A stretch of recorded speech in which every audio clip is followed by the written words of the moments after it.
And look at that, look at that. He's actually managed to transition properly, but the webcam saturation and brightness is out, so swings and roundabouts, my friend. Hello, everyone, and welcome. My name is Jules Gill, and you join me here on Live and Let's Dice on a Wednesday afternoon at the head of hopefully what will be a fantastic stream. And what am I talking about? Of course, I know it's going to be great because we're actually doing two things today. I know, doubling my usual load.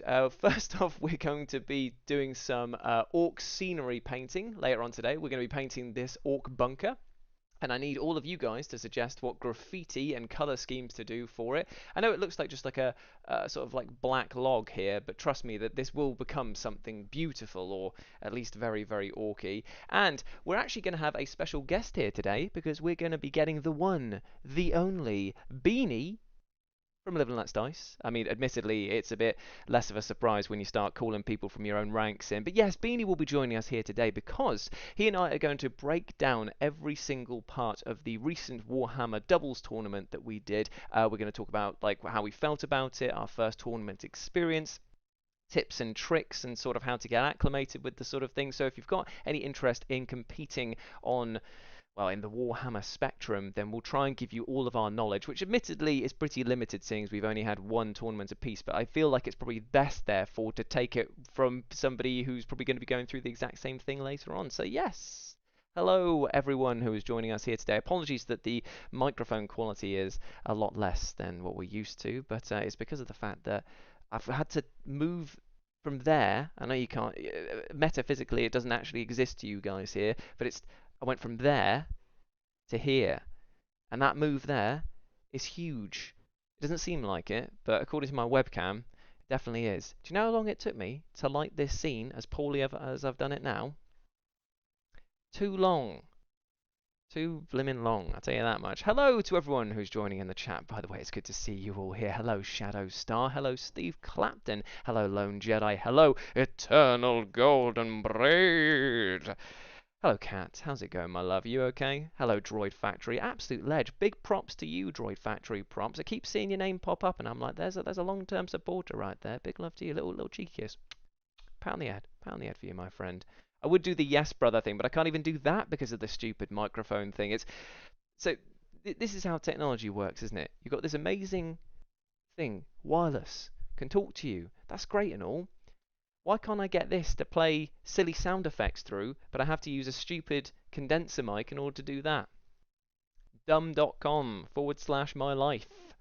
Anyway, hello Jenko, you absolute monstrous ledge. He and I have been working on something very, very special, which we can share with you. I think that we can share with the people at home next week, Jenko, can't we? Oh yeah, by the way, at least the range of my chair is nice now. You don't get the full range of motion. I can go wild, and you can still hear me. I could be over here, a little man next to a wheel. It's an avant-garde art film. Man turneth the wheel, but does he turn himself? Yes, he does, because he's in a chair. What's the time now? It's only been, what, 10 minutes, and I've already gone mad. The thing is that like Joe Beanie, he's coming on a little bit later on to, like I say, talk about the Warhammer stuff, and he just goes, all you got to do, Jules, just vamp for about loser. How horrible is that? Get Betty glad I can't do that with the other mic, because that sounded awful. I've got like a little bit of a feedback thing in here, so I can hear kind of what you guys hear, and it sounded pretty terrible. But what I'm going to do, because I really want to alienate the audience that we've already built up, is every time I get a donation, I'm going to read it real close, like this, so you get the full mouth experience. Loser with $5 saying, I feel like I haven't seen you in ages. Feels like I haven't seen you in ages, my friend. How you been? How you been keeping? I realise now that there's about a 34-second delay before you'll be able to answer that, but I hope you're doing well, my friend. Hope you're doing well. Yeah, so I'm basically going to be chatting to you guys, answering any questions, reading out some of the suggestions that I got on Instagram for what to put on the Orc Barricade, and then at about 4:30, Beanie will be jumping in, and then we'll be having a good old time together. But until then, I'm just mastering at the fact that I don't have to be on camera. I don't have to be on camera to have fun. So I could just do, like, just over here, just looking at a bike. I mean, honestly, I'm looking at it from what you guys see. I think I prefer this shot, to be honest. You got no shiny, bold, weird man taking up a lot of real estate. You just got this. But the thing is, as well, is that you can't see any of the things there. So I mean, you're watching this, and you think to yourself, "Oh, that's a nice scene," and then boom. All right, how's it going? Oh, down I go again. All right, see you later. Catch you later, mate. That hurt my knees more than I care to admit. But anyway, fun times, eh? Wheel it on, old man there. Performance art afternoon. Okay, right. Well, somebody give me a scene, right? And now we've got this full stage here. I'll do a mini play for you before Beanie gets here. We'll have some fun with that, shall we? Just got to pass the time, haven't we? Oh, you tell you what? I'm going to put some music on in the background so we've got at least something to listen to rather than my annoying, shrill voice. Because it's the thing, that microphone there, it does wonders for the voice. When you put me on a regular mic like this, Johnny fucking no nuts over here, isn't it? What's the point? What's the point, eh? Right, let's hit some beats. DJ Jazzy Jules in the house. DJ, DJ, DJ. Is that even coming through? Let me know if that's too loud. I don't think you'll be complaining. On 102.5, Jazzy Jules and the Egg. Traffic is backed up outside the Aldi. Can't go down the middle aisle. Can't get out the parking lot. A talking bike. There we go. Right. Man, that's bad. Completely threw me. You're not right. Okay. Oh, sorry. I probably should address some of the things there. So yeah, what we do get to on the introductions. Is that loud enough? All right. Perfect. Thank you very much, Kat. Your beauty. Hello, Paul. By the way, Paul Moy says good afternoon. Oh, I assume that's how he sounds. Essential Gamer, good day. I've no interest in Warhammer when it... Oh, mate, thank you very much. This is the thing. I realise that I'm taking an already niche group of people, aka people who like annoying, old English people, and then cutting that in half again with Warhammer 40K, and then cutting that in half again because of the fact that I'm doing scenery painting, which isn't exactly the most exhilarating thing in the world when you consider I could be playing like one of the video games and stuff like that. But fret not. It's just because my backlog is getting so heavy at the moment. I've got way too much stuff to paint. The hobby's actually taking over to the point where it's not being a fun hobby anymore. I've got to stay on top of it though, because there's a lot of new releases coming out. If you're up on your Warhammer stuff, there's loads of new army stuff that's coming out for Grey Knights, Thousand Suns. There's new Kill Team box stuff that's coming out. There's new Age of Sigmar stuff that's coming out as well. I'm trying to get about 17 armies painted up already so that when the rules drop for those armies, I'm able to make content for you guys to enjoy. But I've got to put the time in somewhere, so why not turn it a stream into a bit of chill time where we can have a bit of fun and then also do some painting as well. What was I going to say about the streaming stuff? I will be back on streaming. I downloaded The Outer Worlds recently again. I think I might want to play through that again.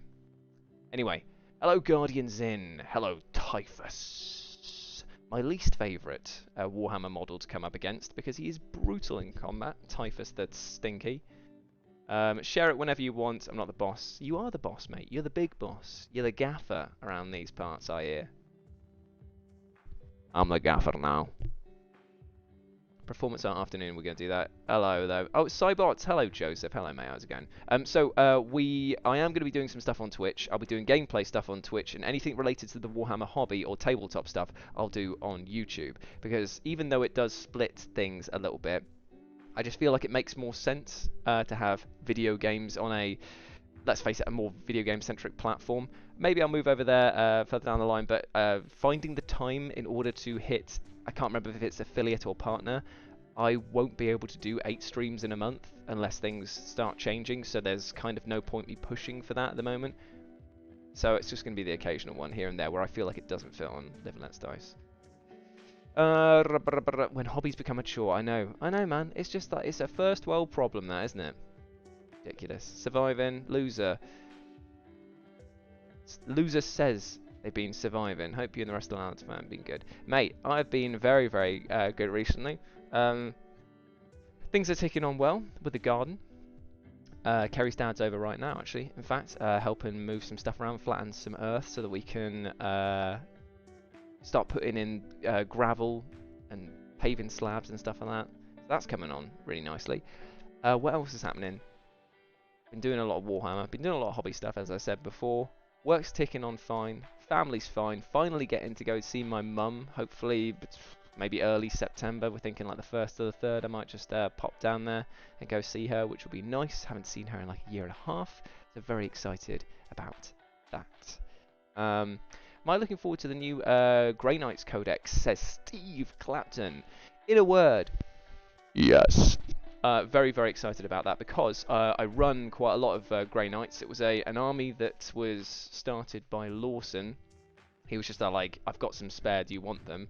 So he sent over like a strike squad and Voldus, and I think there was somebody else he sent over. I think he might have sent over Captain Stern, brother Captain Stern, and I fell in love with them because I like playing Space Marines, but I also love playing Space Marines that can just do huge amounts of mortal wound spam. So yeah, that always tickles my pickle. So hearing from the rumours and seeing some leaks and seeing some other stuff as well, knowing that they're going to get like unlocked smite and the fact that they're going up to 2 wounds and 3 attacks a boy now, it pretty much posits them as being the best of the best of the best outside of the Custodes, and I'm very much here for that. Beanie collects 1000 Suns as well, so that's perfect. So he and I are getting the Hexfire box set, which is 1000 Suns and Grey Knights, and we're going to split that, and it's just going to be absolutely perfect because I'll have a new Castellan Crow model. But the best part of it is that everything in the box, for the Grey Knights at least, I've already got painted up. So that means that I've just got to paint Castellan Crow and I can run that in the missions that are in the box. So I'm very, very happy with that. Incredibly happy with that. I don't know what I could say related to Huggins, but I want to say something. I'll tell you what, Shadowstar, you never need a reason to mention Huggins. He's the boy, and if you want to put his little icon in the chat, then you have my blessing. You've got Slime Jesus' blessing. You've got Huggins' blessing. Everyone's blessing to do that. Yeah, too many models, Poi. Paul Moy. Poi. Hey, Poi, how's it going? Yeah, there's too many models. Too many bloody models. Found out that one of my good friends plays Warhammer now. I really want to start playing. Any suggestions for a starter army? A good starter army. I think we were discussing this before on last week's episode. Was to maybe go for like Space Marines because of the fact that they are the sort of like standard. You don't need that many of them in order to get an army going. They come in so many different flavors with a different chapter that you're sure to find something that you like. And best of all, they're kind of like, it sounds like I'm speaking about them at their detriment, but because they are average across the board in terms of like, they cost more than weaker stuff, but they're durable. They've got a lot of options. They've got very like tactical deployment stuff as well. You can't really go wrong with them. The only problem is that you and every other sausage in the sun has got a Space Marine army. So if you want to be different, if you want to be the person that people want to play against, go Xenos, mate. Even though they're not great at the moment in terms of like their positioning in the meta, as it were, how good they are against other armies, they usually have incredibly fun rules, silly gimmicks, and the models are usually just a bit more sort of expressive and crazy. Beanie's collecting Tau, for example, and Tau are absolute poo, but they look amazing. And Lawson has a Gene Stealer Cult army. They are ranked as the worst army in the entire game, but they look amazing. Because Lawson has had a hand in painting them, and Lawson is amazing at painting, in case you hadn't noticed. He's also actually saving up to get a new PC sorted out so that he can then do more crafting with the Kaiju sessions, which would be great for everyone. I'm going to lift this out of the way so you don't hear me slurp. If you want to hear me slurp, go to my OnlyFans.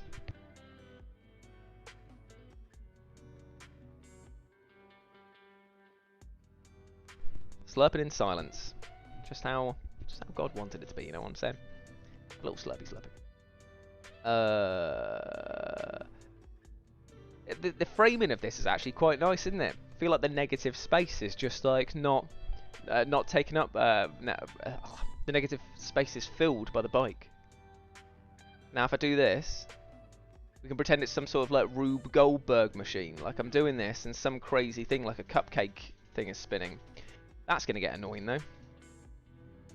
Don't know if you can hear that. Look at him go. I tell you what I should do. I should get like a little like oh man, this is a callback. Did anyone used to watch me when I was on the wrestling channel? That sounds so egotistical, but I'm trying to go somewhere with this. I used to have on the Insane Things in Wrestling, I used to have this like little jokey gimmick called the Wheel of Feel.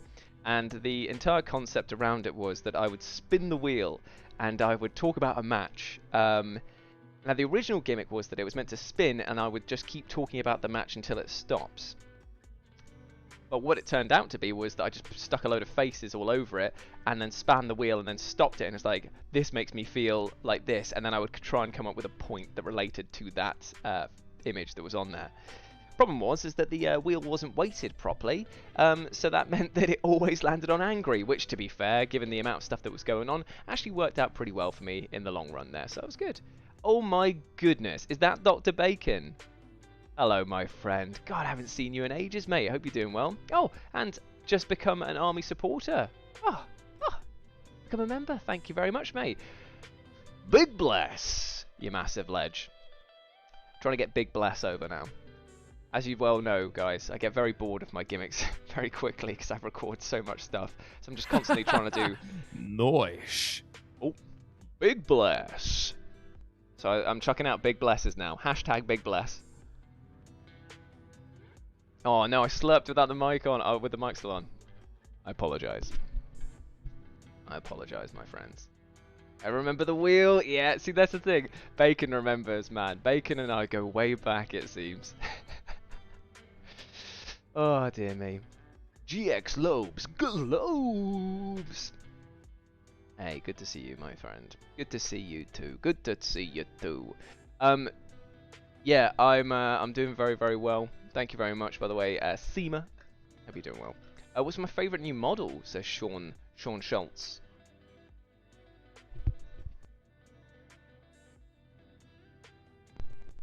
My favourite new model, outside of the new Gaz, because the new Gaz is bloody sick, mate. I'd have to say it would actually be another one of the Orc lines. I really like how silly the Squig Hog Riders are. I'm just gonna go dig one out. Because I finally managed painting them. The new Orc Commando that's going to be coming in that Kill Team box. Oh man, that looks good. Man, oh man, oh man. Which one have I got here? I've picked up this one. Oh, that'll do.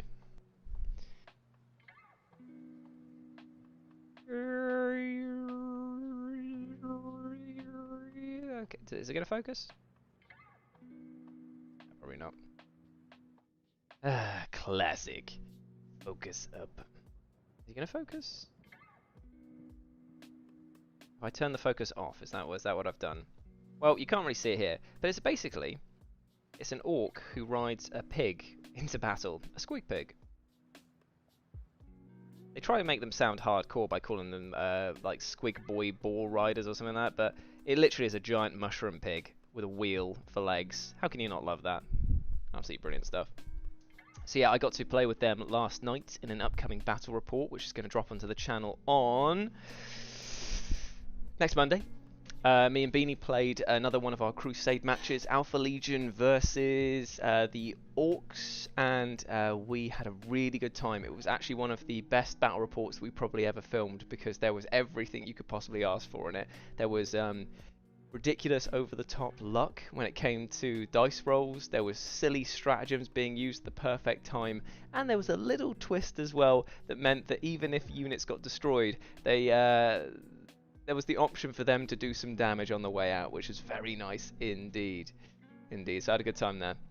Squig Hog Riders are great, thank you very much, Steve Clapton. Angry Bacon, yeah, so therefore they are your literal spirit animal, Dr. Bacon. They are the angriest of bacon. Hey Carla, it is good to see you, my love. How you doing? Now, Paul, the thing is that like the new orcs that are coming out, the only problem with them is that they're suffering a little bit from the Games Workshop newer is better policy. So a lot of them are coming out with rules that are just stonkingly over. I'm trying not to use the word overpowered because when you consider some of the other things that are in the game, they are severely underpowered. But it just seems like they're very much like, come on, you know you want to buy this one because this guy here, he's going to do all these strats, he's got these amazing like abilities, like, and he's only like 1 point cheaper than all these other guys. So come on, give us your money. So I'm trying hard not to just jump on the bandwagon and buy tons of them. I got the Beast Snagger box set, so that was cool. So I've got a few options to choose from there. I want to get the Beast Snagger Lord because, man, he looks cool. He's like a giant orc with a huge power claw and a massive, like, axe, big chopper. That looks cool.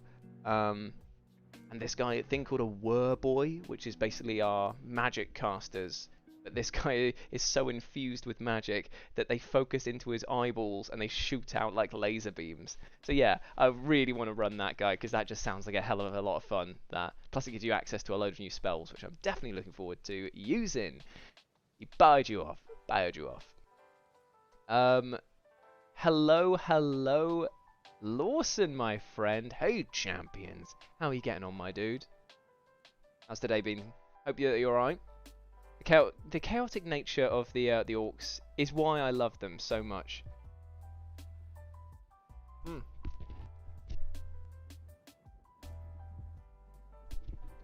Apologies for the I don't know if you can hear that, but somebody's hammering somewhere in the house. Don't know if the microphone's going to pick it up or not, but it's fine. Yes, the reason that I absolutely love the orcs in general is just because they are absolutely chaotic. They're just an absolute mess, but they're really fun because of the fact that their entire existence revolves around eat anything smaller than you, steal anything that isn't nailed down, destroy the other stuff that isn't nailed down, rinse and repeat until you die. And I'm just like, yeah, this the purity of the anarchy of their lifestyles is actually quite brilliant because, yeah, I'm sure that they do evil things. Like, I'm pretty sure that killing people ain't ever going to be good, and I'm pretty sure that they torture people for information. But in the grand scheme of things, they are having the best time out of probably any of one of the other factions. No one else is having fun in this war. But the orcs, they're just like, might not live to see tomorrow, so let's live without consequences. It's the definition, and I cringe to use the term, of YOLO. You only orc once. You. Hello. Is that Nick Reed? Is that Nicholas T.M. Reed? A man so famous that he managed to trademark the first name of his own name. I believe it is, actually.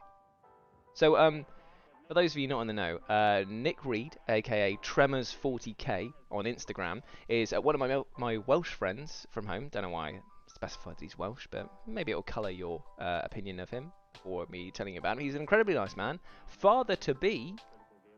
Baby coming out on Saturday. Scary times, my friend, but not as scary as his painting skills at the moment because he's put out in the span of 2 weeks, Nick, I think you've knocked out about 19 different scenery pieces and models. Like, that's an impressive speed. An impressive speed right there. Sorry, I've got to take a big sip. I'm putting you on mute.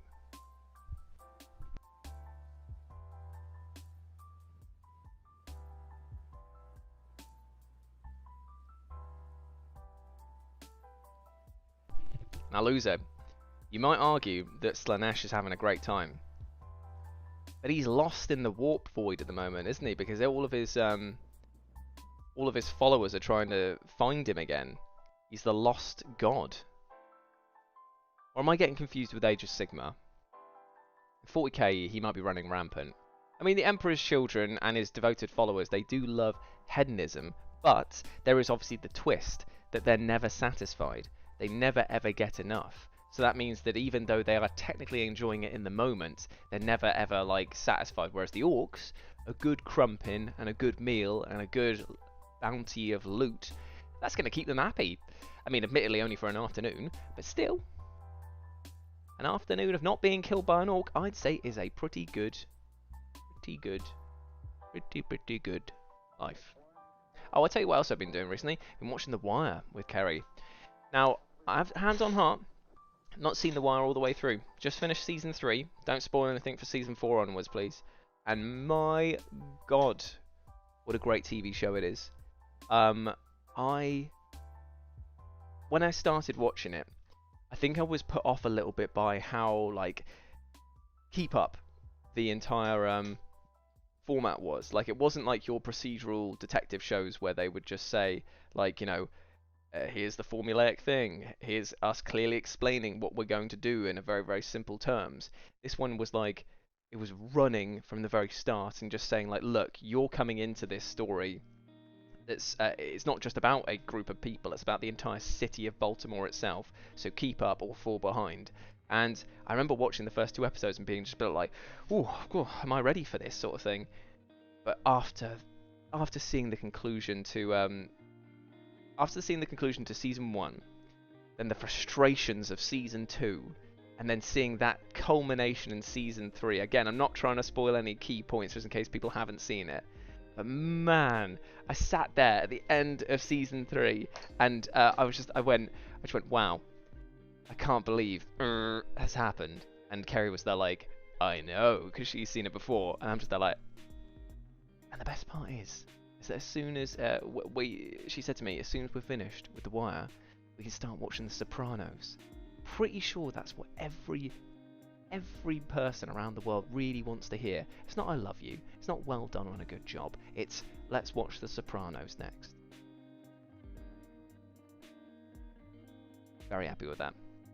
Very happy. It is Nicholas Reed. Hello, mate. Hello. There's always something to crump. You can never. They are crumpdunculous. Orcs are the best, mate. They are the best indeed.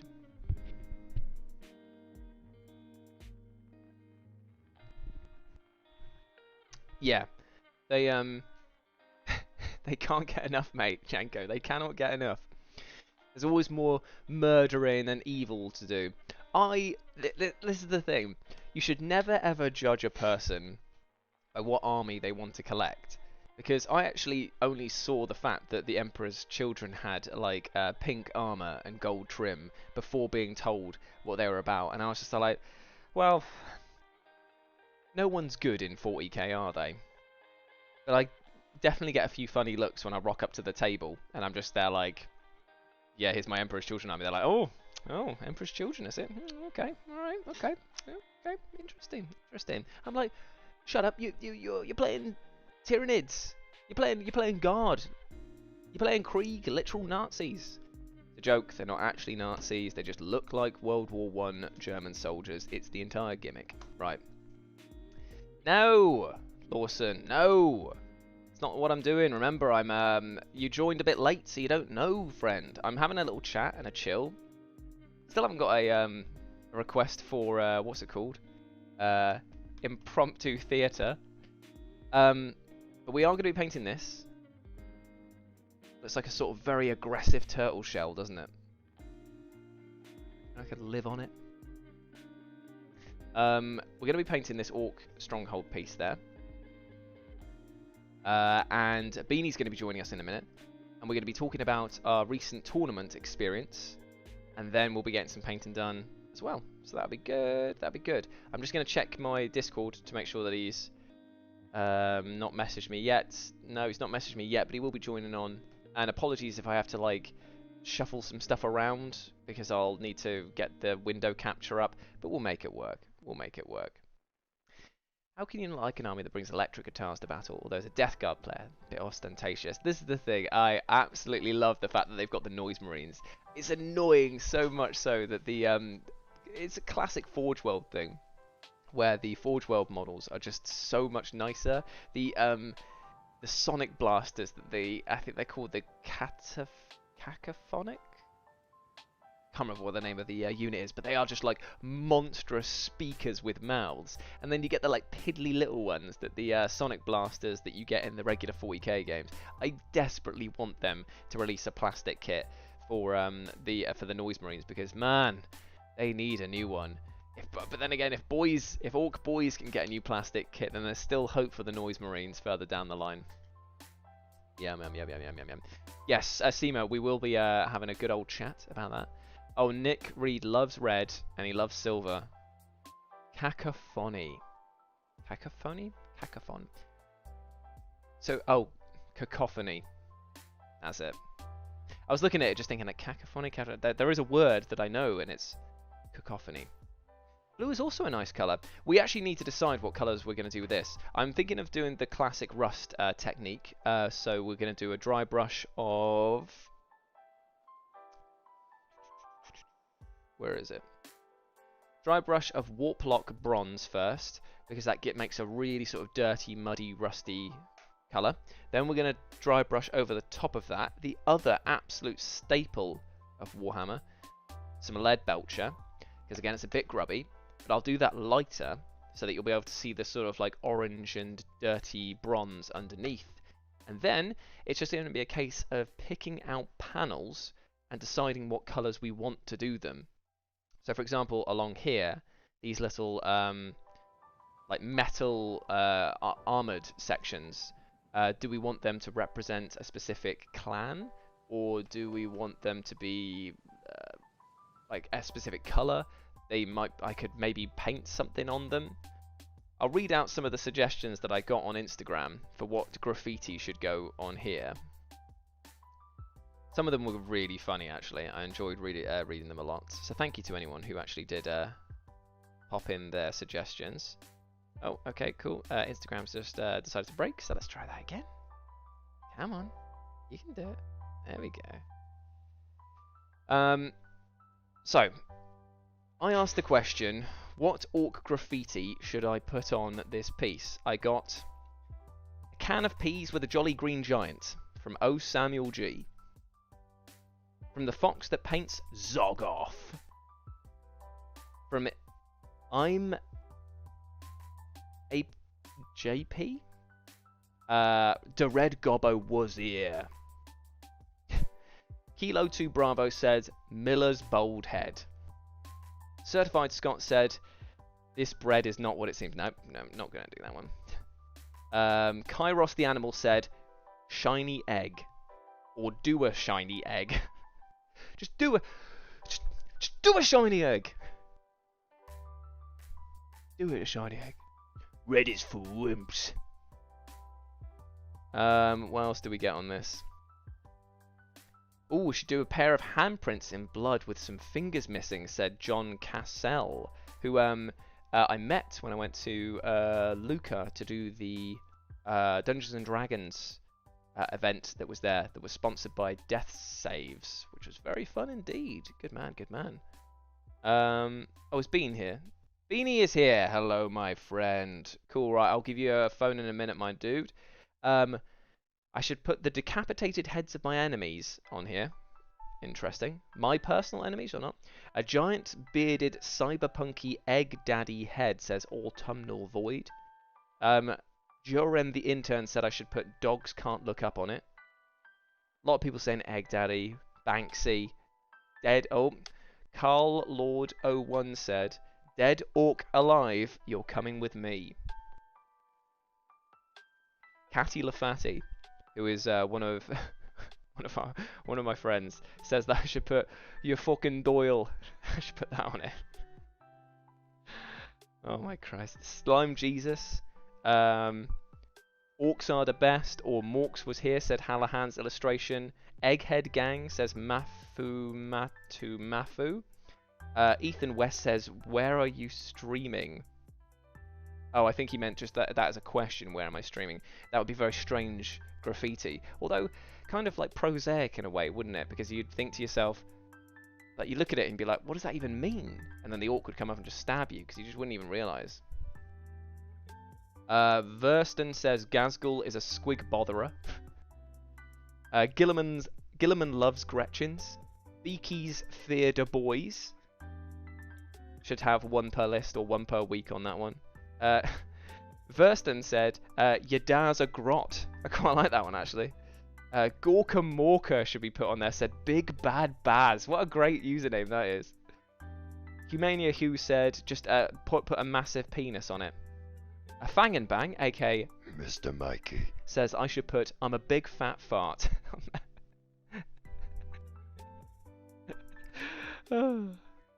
there. Jamesness25 says, come and have a go if you think you're hard enough. The Big Ledge was here. That's pretty good, actually, says Warhog Miniatures. Adam Bones said, not all orcs are knobs.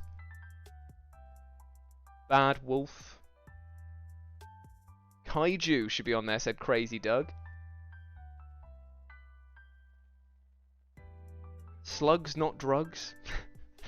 There's a fair few. Right, anyway. So those are some of the ones we got there. Any of those guys take your fancy for the graffitio that we will put onto that. But what I'm going to do now is call the one, the only, the big bad boy Bean. Big bad Baz. Classic. Right, okay. So I'm going to put this onto this. So see ya. And I'm going to mute myself for a second. And we'll be right... Actually, there's no point in muting myself because you would hear what Beanie says anyway. 2 seconds while I sort out what's going on with this bloody mess, eh? Right, I am... Oh, I've just realised I won't be able to do a video call because the video camera's being in use by this, so would this work? I'm going to give it a try anyway. Right, hold on, friends. I have to do something a bit weird. I have to disable this. Hello again. So see ya, bye. And then go to the BRB again, and then phone Bean. This is all very complicated, but I feel pretty confident that I can do this. There we go. Right, you should be able to see me. And now let's see if he can actually hear me or join the call. He's thinking about it. He's not too sure. Does he want to join the call? Does he want to join the call at all? I'm calling him. I'm calling him. I'm calling him, but he ain't picking up. He ain't picking up. He ain't picking up. He ain't picking up. He ain't picking up. Beanie is typing. Hello. I have picked up. Hello, mate. How's it going? Yeah, sorry. I just remembered that I'd set myself back to push to talk after playing games with Chris because he can't stand the sound of me breathing and shouting constantly. Well, those are the exact two qualities of the reason why I wanted you on this stream, because there's constant noise coming out of your hole. No matter what it is, I need it for this. I'm going to stay quiet now just to prove a No, point. don't do that. Dead air's bad air. Dead air's bad air. Yes. Right, one sec. Just changing my setting. Cool, man. Have you got your... Are you coming on camera? Or is it just voice? Oh, he's gone. He's gone again. No. Oh, no, he's here. He's here. Have you got your webcam? I do have a webcam. Put it on, mate. Because what I want to do is, ideally, I want to record our thoughts of the tournament and then snippet this bit out so that we can use it then as a little streamy dreamy, a creamy streamy dreamy, for later on. Cool. Let me just figure out how to make this look as sensual as I want it to be. And then everyone can hear you, by the way, so no pressure whatsoever. Okay. And they can hear me as well, just rambling on like an absolute idiot. You are incredibly good at talking non-stop, like without pause. I don't know how you do it. Mate, it's just it's a natural talent of not being able to shut up at any given point. It's it's got me into as much trouble as it saved me from. So if I just go over to here and I click full screen face 2 player. Now people should be able to see this, which is just nothing at the moment. But if I then go to Discord with Beanie, they should see the tops of our heads. Yes, we're starting to get into the right thing now. Now if I click Hooray! This, yes, and then if I click this, then people should be able to see us and hear us. Now, admittedly, it is not framed very well, this, in the slightest. So I'm going to do a... Whoa! I just chucked it down the screen. I'm going to do a little bit of trimming, so stay put, everyone. Stay away from my hair. Stay put, You're everyone. bald, I'm not. That's the deal. Stay put, and I'll figure this out. Ooh, I am just the top of a head. Yeah, don't worry. I'm going to make this... it's a very good-looking top of the head, don't get me wrong. But I'm going to make it look better as I figure out on the fly how to do bloody cropping, which is just... I'm impressed you're able to do this on the fly. I'd just be floundering. Nah, don't constantly. worry. The thing is that okay, so I think that's right. And I'll take this. I'm just gonna get rid of all these for the moment, right? So bear with me, friends. Bottom, let's get rid of that. And now people should be able to see us, but then let's put in a random number. Give me a random number. 300. Nope. Give me 92. 92. Ooh, 250 was the magic number we were looking for today, Bean. Well, I was really far off. It's okay. It happens. We'll go for 300 to the left. Shout out your favourite numbers in the chat. My favourite number is actually 42, but not because of the book. It's Why got then? nothing to do with it. It's just because, as a kid, I always used to get 7 times 6 wrong on the multiplication. So now it's like seared into my brain. And I'm also kind of sure I'll die at 42 as well. Oh just my as some god.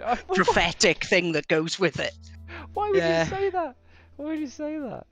Well, fate is a bitch, and we'll see how it goes. Kairos Fate Weaver would definitely agree with you and disagree with you at the same time. Well, he is a massive chicken, so he can bugger off, really. He can go pluck himself, you know what I'm saying? Right, okay. Hey, take that, Kairos. Hey. Right, okay, so now everyone can see us, which is great. I'm just going to quickly catch up with the chat here. People say, hi, you bean. There we are. Whoa, the egg and the bean. Mate, what a shit radio station that would be. What about Dingo and the Baby? It's egg and the bean in the morning.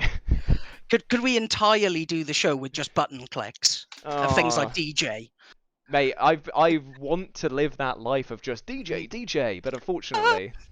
Right, okay, so people can see us now. Fantastic. People can hear us. So, what we're going to do now is we are going to talk about our recent Warhammer 40,000 tournament experience. Now, for those of you who might not be in the know, Beanie and I are quite into Warhammer 40K. In fact, between us, we have pretty much half of the available armies that are in existence, which is both impressive and also terrifying, both for our personal spaces that we've got set up to carry our models in, but also our bank accounts. Because GW, at this point here, might as well have a piece of paper that is like Bart's soul written on it, because that is how it feels for the most part. But I am joined here by Beanie. You know him, and of course you love him, from the Monday Night War series. Beanie, how are you, my friend? I'm really good, man. It's a really, really beautiful day, and work has been quite chilled. So, yeah, lovely. And managed to get some orc scenery up here ready to paint today. Hell yeah, I've got some too, which we're going to be painting a little bit later on. But today, we're going to be not talking about the orcs and how great they obviously are and are the best army, hands down, but about the tournament list that we took with us to Birmingham to play in the Brum... what was it called again? Board in Brum. Board in Brum.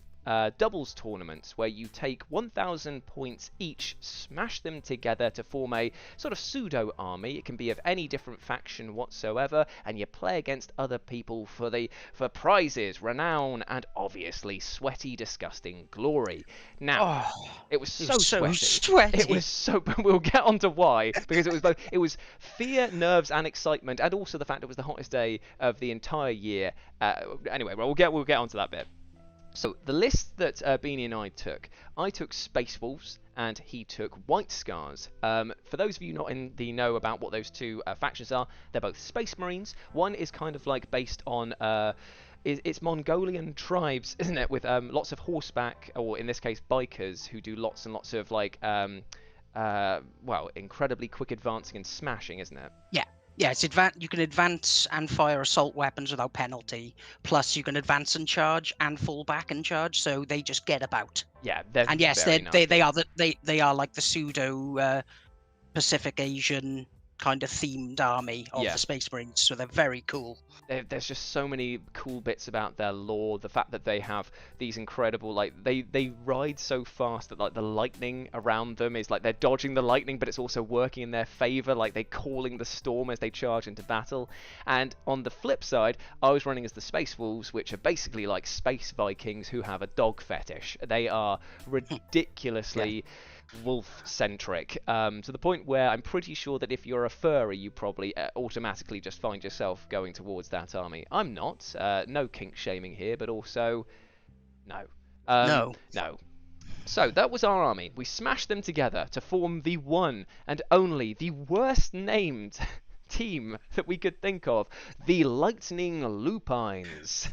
Where was our T-shirt? I wanted a wolf riding on a motorbike or a motorbike riding on a wolf, and I didn't get it. We should have had the motorbike on the wolf would have been the best Yeah, thing yeah. here. Like it was. It wouldn't make no sense. The thing is that like we had so long to prepare for it, and at the same time it felt like it just came around so quickly. So when it was just like, oh, it's literally 2 weeks away, it's too soon. Like we don't have enough time to get something printed, made, and like strapped on. But I'm kind of glad we didn't, because it didn't seem that people there were like there for banter outside of a few people. Everyone was a little bit serious, and Yeah. a lot of people wearing tabletop tactics t-shirts. It's like, we get it, they're popular. Like it was.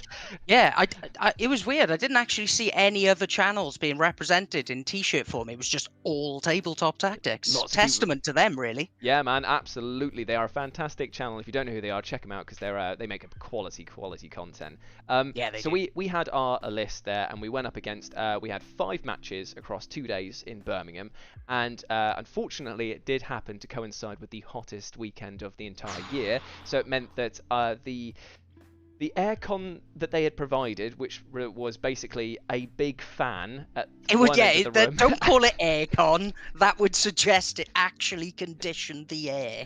It just pushed sweat around. It was pretty moist, to say the least, and for all the wrong reasons, I would say. There was nothing they could have done about it. They did their best, but it did mean that pretty much from about 10 minutes into the first match, things went from, oh, it's a bit warm in here, to, oh, cool, I'm leaking. My armpits have turned into a waterfall. Sick. I love this. Ball soup was on the menu, and no one wanted to eat it. No, the smell in there was just incredible as well. It was a very unique smell. So it was basically, I'm not ever going to say that anyone who attended that tournament was of the unwashed masses, but it smelt like a Fear Factory gig. It was just full of grime and grot and evil smell. It was just an evil smell, and then compounded with the fact that at lunchtime they handed out a token for fish and chip vouchers, which meant it smelled like fish and chips and horrible evil. It was so hot as well. Yeah, Dr. Bacon says they can imagine the fumes. The fumes were like, it was like an open wound on Lucifer's anus. It was very, very potent. That's very apt. Yeah. It really, really was. It was, like I say, it was like it didn't condition the air. It was just pushing the smell of farts and sweat into your face constantly. Yeah, so rough stuff aside, though, that was before the matches actually started. What we're going to do now is we're going to go through just briefly what happened in our 5 matches, and then we'll talk about some highlights and indeed some lowlights from that, and give you an overall impression as to what you might be able to expect from your first tournament experience. First thing to know was how utterly friendly the staff were at the Board and Brum. It was called Board and Brum, wasn't it? The actual thing. Yeah, they were absolutely brilliant. They were super, super helpful. Special credit as well to, I believe his name was it Matt, who was the I think it was Matt. Yeah. Massive shout out to him, because not only did he make sure that everyone was like looked after, gave them all like little care packages and a ton of time for explanation as to what was going on for newcomers like me and Bean as well as other people, but he also did like little things, like he asked who was like vegan in the group, and I'm like the only one that put my hand up, and he was like, didn't just come up to me and say like, I'll go and get you something nice. He was just like, or ready meal from Tesco's or whatever. He went home because his wife is vegan, and he got her to cook a meal for me and another person that was there. So we got homemade chicken tikka, and I was like, what a legend! What an absolute legend! So you got home cooked deliciousness while I got incinerated by fish and chips and didn't get to finish it because my tongue was just, burnt to crap and back. I know, man. I'm kind of jelly now. I know. I had a great time with the meal. I mean, I did admittedly sit there thinking to myself, is a curry really the most sensible option for this temperature? But still, massive shout out to you, mate. Thank you very much for organising that event, as well as the person who tracked the scores. Always had time to explain what was going on, how to log scores properly and stuff like that. So fantastic there. When it came to the atmosphere to begin with, everything was really like buzzing. Everyone was like chatting to each other. People were moving around between groups at the start of it, and it felt immediately like we were part of the group rather than everyone was like trying to alienate between the people that had done it a lot versus the newcomers. We just started chatting to whoever we came across, and made a lot of met a lot of really nice people as well. Especially seeing as one of the groups that we'll detail in a bit, formed of Sam and another Joe, ended up just being so nice that we ended up actually becoming friends with them in real life outside of the table. So that's also a lovely feeling there. But onto the battles, Bean. We started off going up against Blood Angels and Necron. How did you find that match? The first tournament match that we've ever done. How did you find it? In many ways, I was super glad with who our opponents were, because for context for people, it was I think a guy called, was it Peter? Pete, yeah. Or Phil?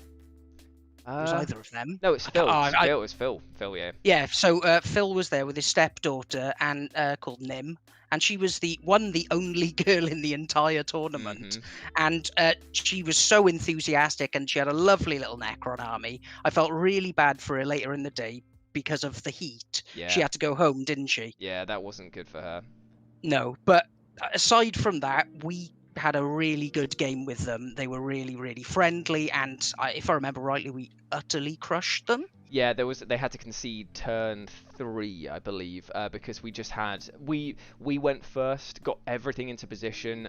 Space Wolves and White Scars, the way that they work is that as long as you can get them into position turn 2, then they're pretty much going to tear through anything turn 3 when both of their powers activated. Because for me, I get exploding 6s in combat, which means that obviously if I'm rolling a 6, I'm getting tons of hits, and when I'm hitting with Storm Hammers and Lightning Claws and all of the crazy stuff that Space Marines get access to, it can rack up the damage quickly. And on Bean's side, he gets just a flat 1+1 damage to all of his weapons, so it means that even his regular troops on the 3rd turn are doing damage 2 with their fists at -1. So it definitely racks up. So what we did was we basically picked off their key units. Bean was tying up big heavy stuff like the Redemptor Dread with his Leviathan Dreadnought, and I was basically just moving through on the right hand side of the flank and just chewing through any sort of scarabs and warriors that got in the way. So it was quite a short match. We took a long time because we wanted them to feel comfortable, because they had to check their rule books and stuff quite a lot. But I think that it was like a learning process for both of them as well as us to try and get a feel. So I feel like it was the perfect first match to start with, because not only was it a win, it wouldn't have mattered anyway because they were just nice people to play against, and that really, really helped. They were from Fire. They used to play in Firestorm as well, so we had that connection with them, which was really nice. And they were just super friendly for the rest of the tournament, weren't they, with us? Yeah, which was really nice. Every single time we saw them from that point on, we'd check in, chill out. I would say have a cup of tea, but it was that sort of just chill out for a little bit. A tea in that weather again, it would have just evaporated out of the cup.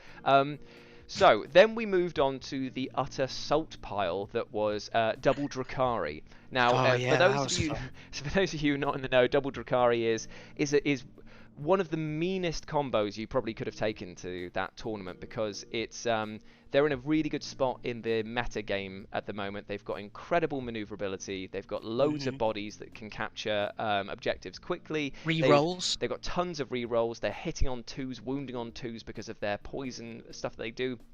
And they have the cheapest transport pretty much in the game, with one of the heaviest hitting weapons in the game. It's called a Raider with a Dark Lance, and the Dark Lance gets 2 shots, I believe, and it hits on 2s. It's strength 9, so it's likely wounding on 2s or 3s. It's -4, and it's d6 damage a pop that goes through. It's 1 shot, and it's 1 shot. 3 damage plus d3. 3 plus, that's it. Because by the end of it, they wouldn't even need to roll for half of the stuff they were shooting at, because they were just ripping through stuff. Because they took how many raiders did they have? Was it 4?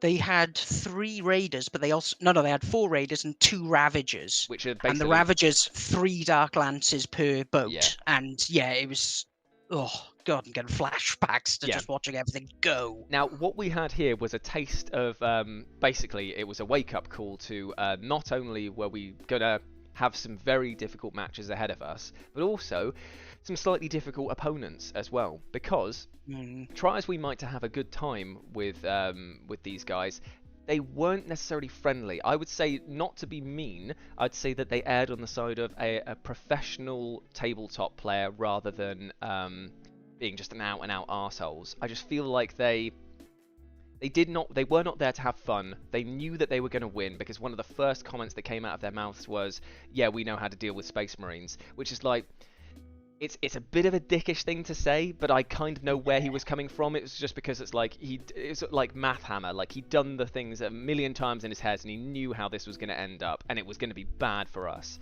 So yeah, that kind of sucked. It was a very quick match, that.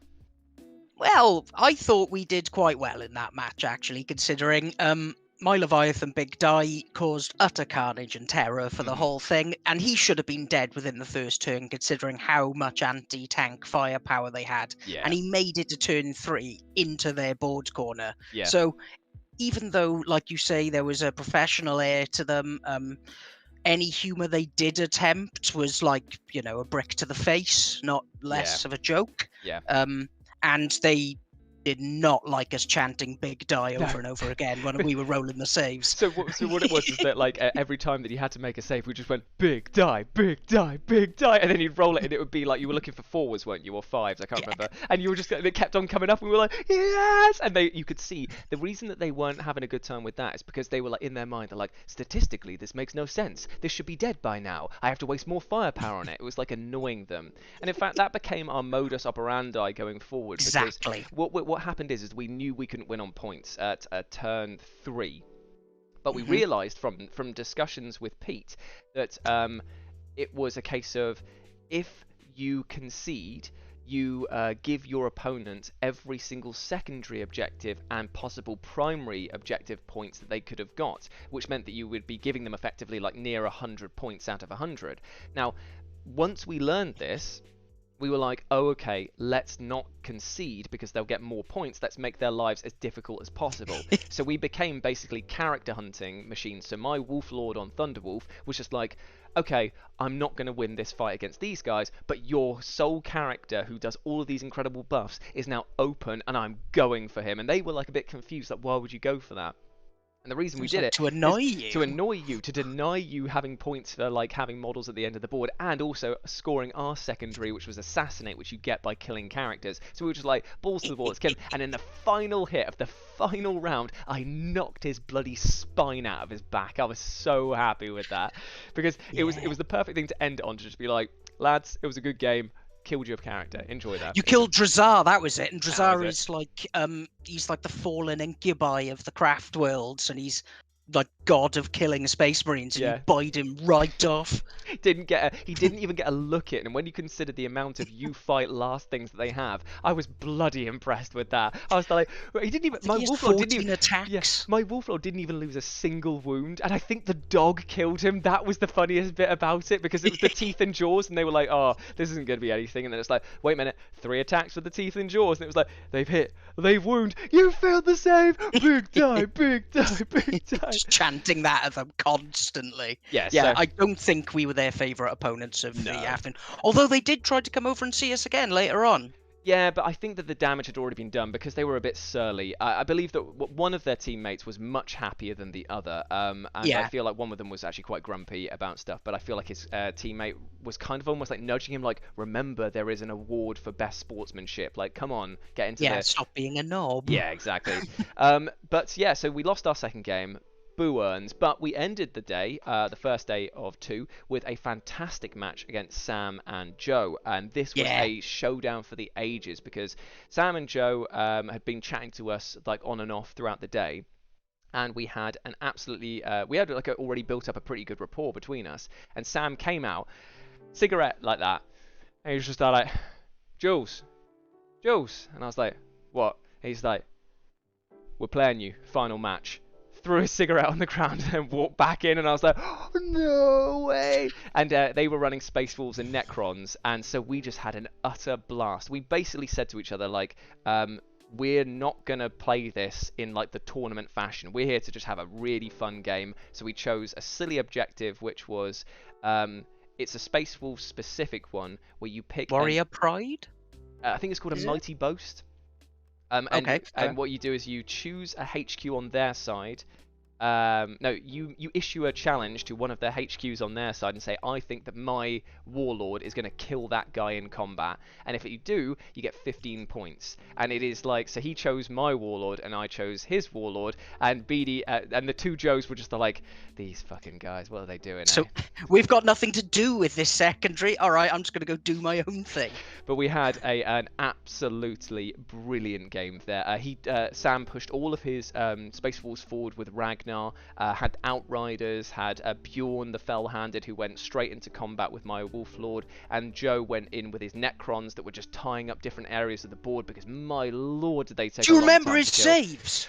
Oh, so The reanimation. Oh, he got 8 of them back. I killed 12. I know, that was so frustrating. So basically, again, for anyone not in the know, Necrons are they're like Terminators. They get back up again, even when you think you've killed them. You have to roll a dice, and it's on a 5, isn't it, that they get back up? Yeah, 5 up, unless they've got a Chronomancer, I think It's it like is a with them. 4. Make it a 4 Yeah, then. and basically, Joe just was like, oh, you've killed 12 of them, rolled 12 dice, and of those, 8 of them were 5 or 6s, and we're like, what? Like, stay down! Stay down!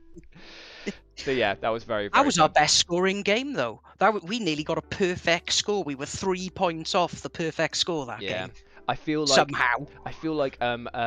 both Joe and Sam had moments where it could have gone so much in their favor, but they failed really, really like essential charges. Like Ragnar Blackmane, who's one of the big characters for Space Wolves, he is an absolute murder machine in combat, but he didn't get into combat, but all of his other boys did, and so Beanie was able to just be like, you're going up against the Leviathan Dreadnought, I'm going to smash the piss out of you. And then when Ragnar did get in, he got shot to pieces. So it was just like, yeah, it's just completely like Yeah, chose if you got in the there. wrong charges, I think there, because I feel like if he'd chosen Ragnar to charge first, failed, and then gone, right, I'm going to keep all of my boys back, so you've got to come to me, he would have had a much better time with it. But it was an excellent match from start to finish. That really enjoyed it. Then we had the much needed break, and came back for day 2. And we had the first match that we went up against was a really fun list, actually. Yeah, Death Guard and Necrons. Yes, but the Necron formation was totally different from what Joe was running. He ran tons and tons of destroyers, or were they wraiths? Wraiths. It was, yeah, you had 2 squads of 5 wraiths, I think it was, and they were just superb little annoyances that you couldn't ignore it. And by the time we had dealt with any of that nonsense, he had Mortarion was right in our face. Yeah, because the Death Guard list comprised of a unit of Plague Marines, which he said from the off, I'm not going to do anything apart from hold objectives, a unit of Poxwalkers that were doing exactly the same, and then Mortarion, and oh my lord, was it scary to go up against him. I fired 4 or 5 CP to power up every single person I could in my Thunderwolf cavalry, and so basically they were hitting on 2s, they were re-rolling 1s because being near the Lord, they were wounding on 2s. 3s? Or was it 2s? Oh yeah, because you gave them the +1 to wound. And they were exploding 6s early before the start of the before that ability kicks in the 3rd round. So with all of that, I managed to shave off 14 wounds off of him, but man, was it close. Left. That's the thing. Like if I'd killed him right there and then, that would have been like the play of the game, because it would have freed up everything else to do it. He had to go down. Oh, we'd have won like that. But man, he was so tough to take down, because when he swung back, I lost the Wolf Lord, I lost the Thunderwolf cavalry. It was just an absolute bloodbath. I had 1 shot, and I tried everything I could, and I did actually get a lot of hits through. He just saved a ton, and then I was like, God dang it, you just can't beat invulnerable saves like that. So yeah, no, that was that was a tough one, and we got to learn a lot about tournament play, I felt, with that game, because those guys played over with Glasshammer Gaming. Yeah. And they're quite well known. I'm sure some people here will have seen some of their vids. And yeah, they do a lot of coaching for their players and members. So yeah, they passed that on to us, and fair play to them. They did point out some useful stuff around combat and things like that maybe me and you, because we play in a more fun and casual setting, don't adhere too strictly. Yeah, I was really grateful that they did actually point out some of the stuff, because there was a few things where it was like you can't like it wasn't worth ending your charge in base contact, like leave it just Yeah. a little bit outside so that when you pile in you can move around, because technically you can't move closer than if you're already touching a base. So it's like things like Yeah. that where like we just necessarily we understand the rule but just didn't ever utilize it in a way because it's playing friends against friends. But here it's like, oh, actually you can get some pretty tactical maneuvers out of this by blocking people from getting into fight certain people with it. So yeah, very useful. Enjoyed that game a lot, even if we did lose quite heartily towards the end.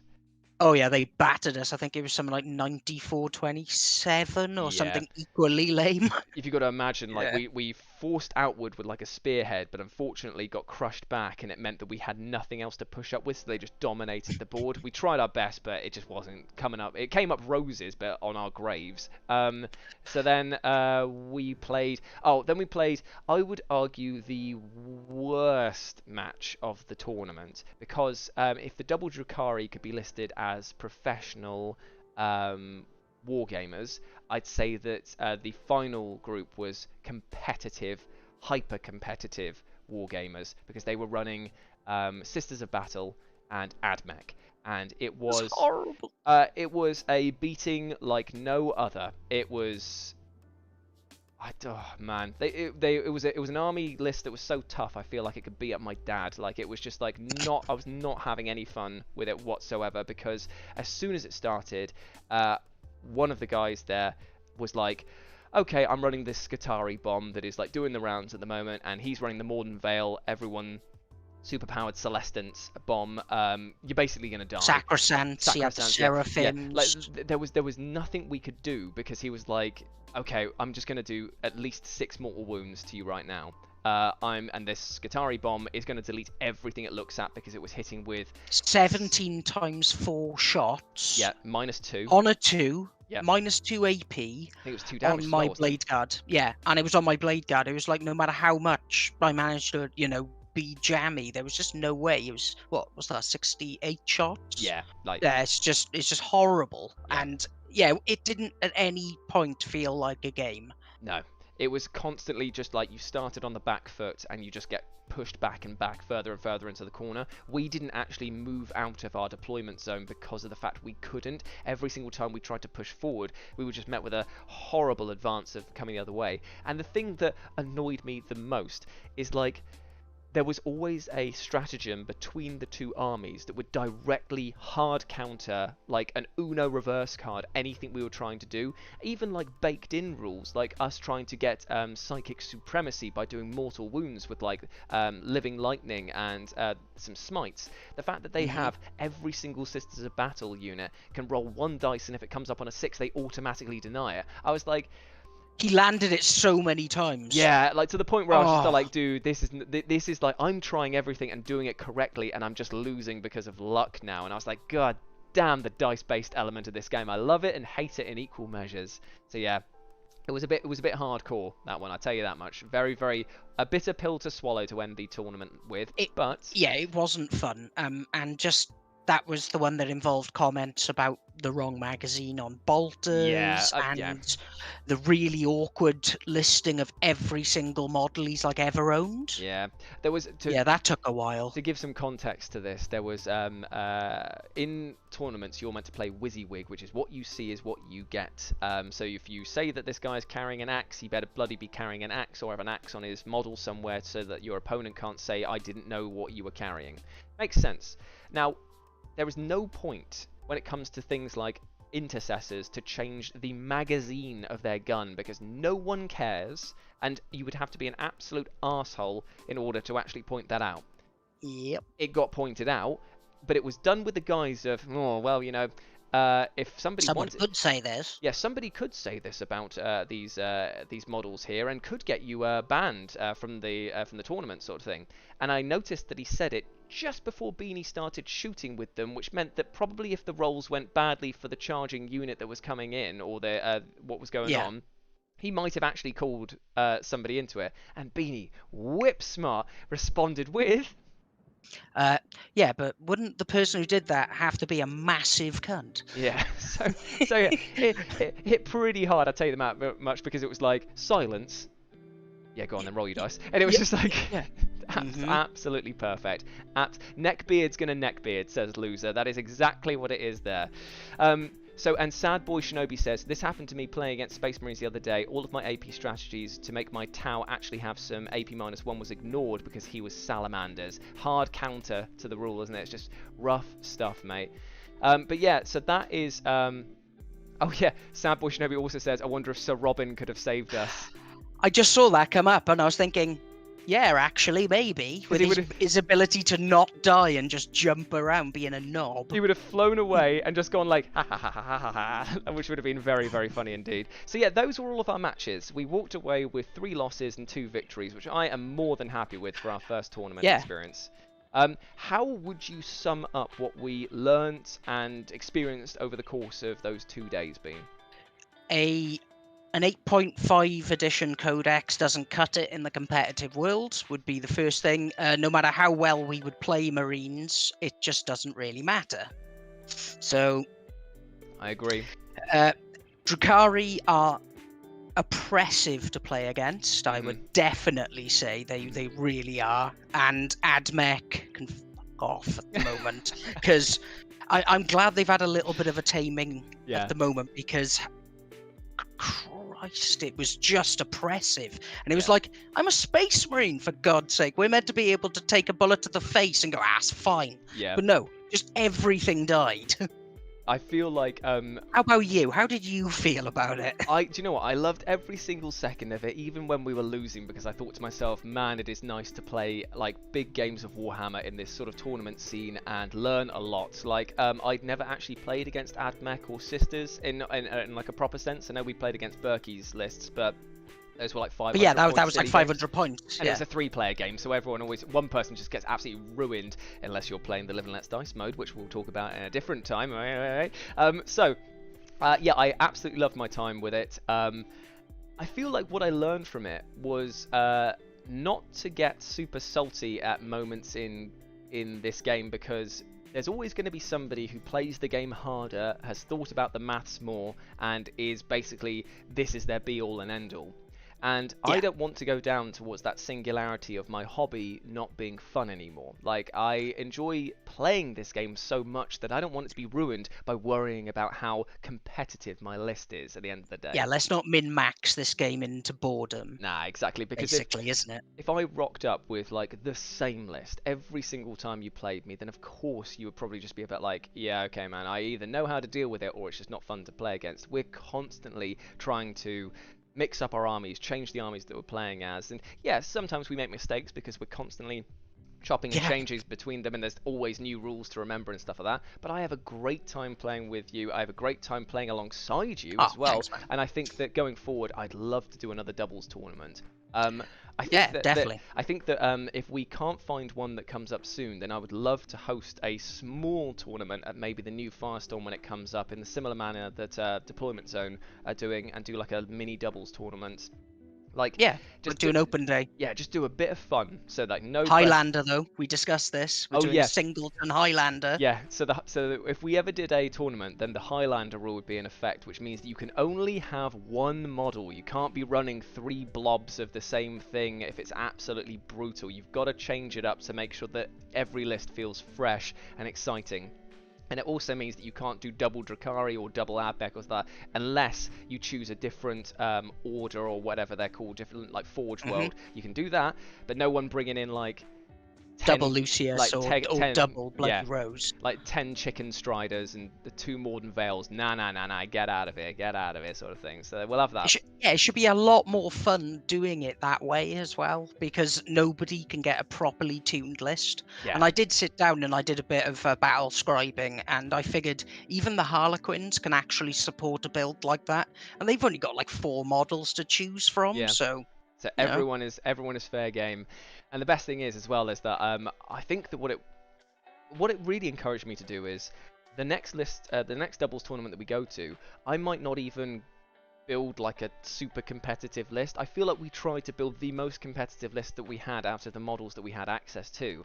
But I think the next time what I want to do is take like orcs or grey knights Orcs and or Tau. yeah, like just go and have some fun. Like just be like, cool, look, this is the silliest list that we could build. Like there was people there that ran lists that were Big brilliant. bird list. Yeah, so one of them, some person was running Mortarion, Magnus the Red, and was it Kairos Fate Weaver? Yeah. No, the other version, the Changer of Ways, and gave him the impossible robe, so he has like a 3-up invulnerable and like that big monster mash list is going to be horrifying to take on, but it's also really fun because it's totally different to what you'd usually expect with the regular rank and file. Somebody else brought a Stomper, 10 Gretchen, and a big mech with a shock attack gun, and I was like, I am there for that list. How many times that weekend did I say I wanted we to play didn't get this? to play him. I know, I was very gutted we didn't get to play it. But yeah, that was our tournament experience overall.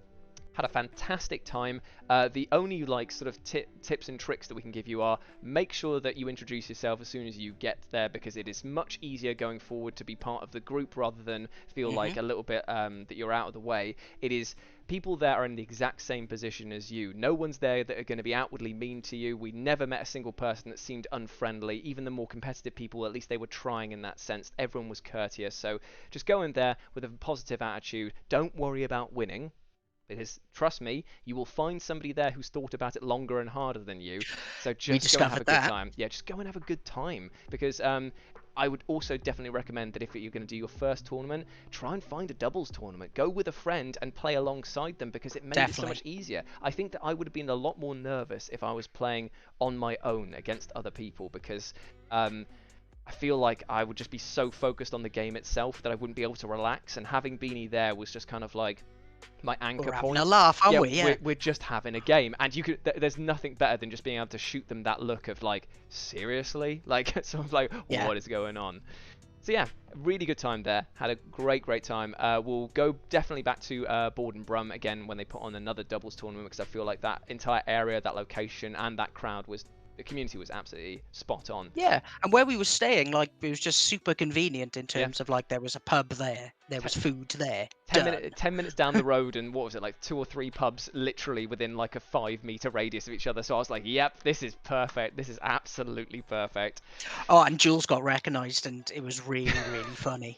Oh yeah, a really nice guy, Matthew, who came up and said hi. So big shout out to you, mate. Hope you're doing well. So what we're going to do now, that was our thoughts on the tournament. I'll be cutting this out of this stream to put up as a separate video. So thank you all for not just bearing with, but I hope you enjoyed that and got something from it. But now we're going to move on to the actual content part of this stream and do some painting. So I'm pretty sure if I go back to the... how am I going to do this? I think I need to you could probably just take my video off at this point, because it's not like I've set up an elaborate camera system to see what I'm painting. Cool. And they'll just see my balding spot as I'm bending forward. So what I'll do then is I will close this or move over to this. Be right back so people can still hear us. And then I will turn off the video here. You can turn yours off as well to make it just video. And then I might need to call you back actually, so I'm going to call you quickly on just the voice chat. Okay, so 2 seconds, my friend. Cool. 2 seconds. And then call him back. So that should come through now. Can you hear me all right? I can. Can you hear me? I can hear you perfectly fine. That is absolutely fantastic. And I'm just going to shuffle my webcam over a little bit so that people can yeah, now I can watch you. Hooray, huzzah. So now if I go back over to the webcam stream, Sad Boy Shinobi says, but we love Beanie's beautiful head. Thanks. I'm quite fond of my head as well. It's alright, look. So go to here and then I turn on the camera again. Hopefully this will work. Hey. Good. Now I can just go like this. Yeah, I'm still not sure what this is at the moment, in fairness, because it says be right back at the moment. Don't worry, it should go to a black screen, and then eventually it will pop into actually being able to see what we're painting today, which is this lovely You got the mech. I gave you the like the little barracks one Yeah, to man. do, was it? Yeah, it's lush, isn't it? Looks very, very cool. So people should be able to see that now. Right then, let's get cracking. So the first thing that what are you painting, by the way? I am painting the mech shop. Oh, nice. Oh, see, the mech shop actually has its uses for me in terms of practicality as well. Nice. Yeah, Ah. so there we go. I just got a donation through as well from Loser saying it was a stream some of us really needed. Thanks, mate. Oh, thank you so much, Loser. Big fan. Glad you enjoyed it, but 2 secs. I just need to. God, it's getting absolutely. Nah, that's too bright, isn't it? Just seeing if I could get some natural light into the. we don't want natural light. Yeah, hiss, boo. Says, So- well, I say that my big window is open constantly, so I can enjoy the Well, natural light. But you know, It is absolutely boiling in here now. I am sweating bucket loads, which is a bit of a pain. That's the problem with having. try being on the 3rd floor, but Oh man, I do not envy you. I tell you that much. I do not envy you on that. So what I'm going to do is, hence why I've got the toilet bear out, is we are going to use some warp lock bronze. My absolute favourite. We're going to dip in the largest dry brush that we can find to get Right. a good glob right there. And then we're going to work that into the bristles, and we're going to dry brush to flip out of this this barracks. so we're going 2 different ways about it. I'm going more the insanely bright polka dot approach, and Oh, every nice. panel is a different color. Like it's offensive to the eyes. I'm quite So pleased. I'm going for like the metal corrugated iron on the sides of it, and then a slightly more colorized approach on the panel decking bit on top of it. Is there any like clan cultures you want, or we go in mad colors and doesn't really matter? If I feel like I have the capabilities, then what I will do is try and make this into a Goth's barricade. So I'll try and do black and white alternating around the top. Is that their color choices, black and white for Goths? it's black and white checkerboard that they usually have. Oh, right, nice and simple then. He Yeah, says dryly. Yeah, I was a pain in the arse to paint, I'll tell you that much. Nice. Oh, Hassan, thank you very much for the donation, my friend, saying, thanks for the distraction, my co-worker will not shut up. Well, this goes out to your co-worker. Shut up. Shut up, co-worker. How dare you? Yeah. Do you not know what time this is? I've managed to get warp lock bronze all over my hands straight away, so this is a good start. Yeah, nice one, bud. Don't know if you can see that. Yeah, look at that. Great start. So I'm going to put this into the pot of holding that you made for me. And then that way I won't need to worry about touching the lid anymore, which is be great fun. Well, like I said to you, if you want to get some dropper bottles, I printed out like a decanter.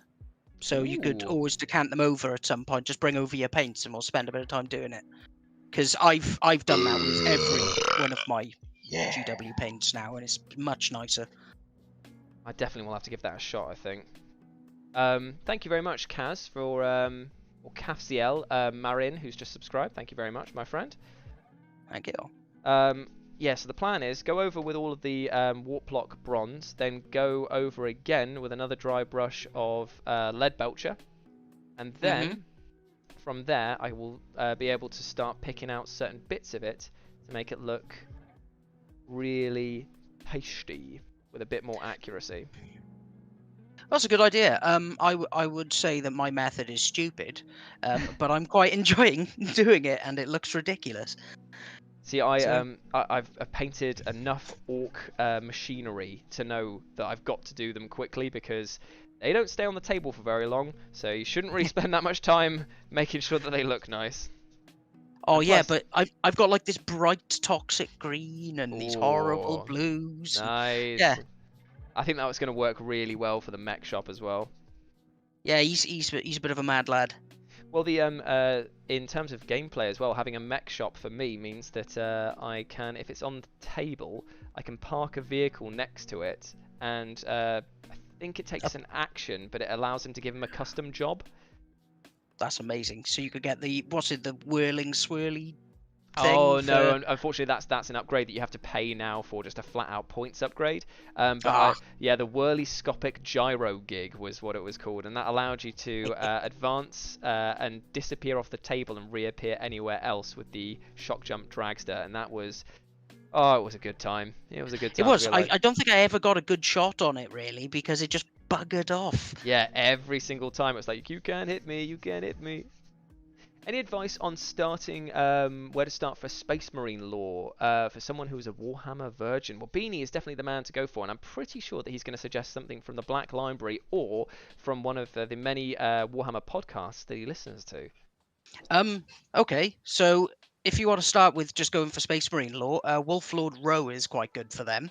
But my favourite person on the internet for it is a guy called Baldemort, because he's got this wonderfully sonorous voice that lets him write these little his own tales, and it's just unbelievable way to explain the different units in the lore through his own little short stories. And yeah, he sounds like if Gandalf liked melter guns, so it's fantastic. And if you're looking for books, there are so many good Space Marine books out there. There's some that are a bit too much like Bolter Porn, and it's just because the main character is a Space Marine means they can kill everything constantly. But some of them do get a nice Nice. balance. The Grey Knights Omnibus, for one, is very good for that.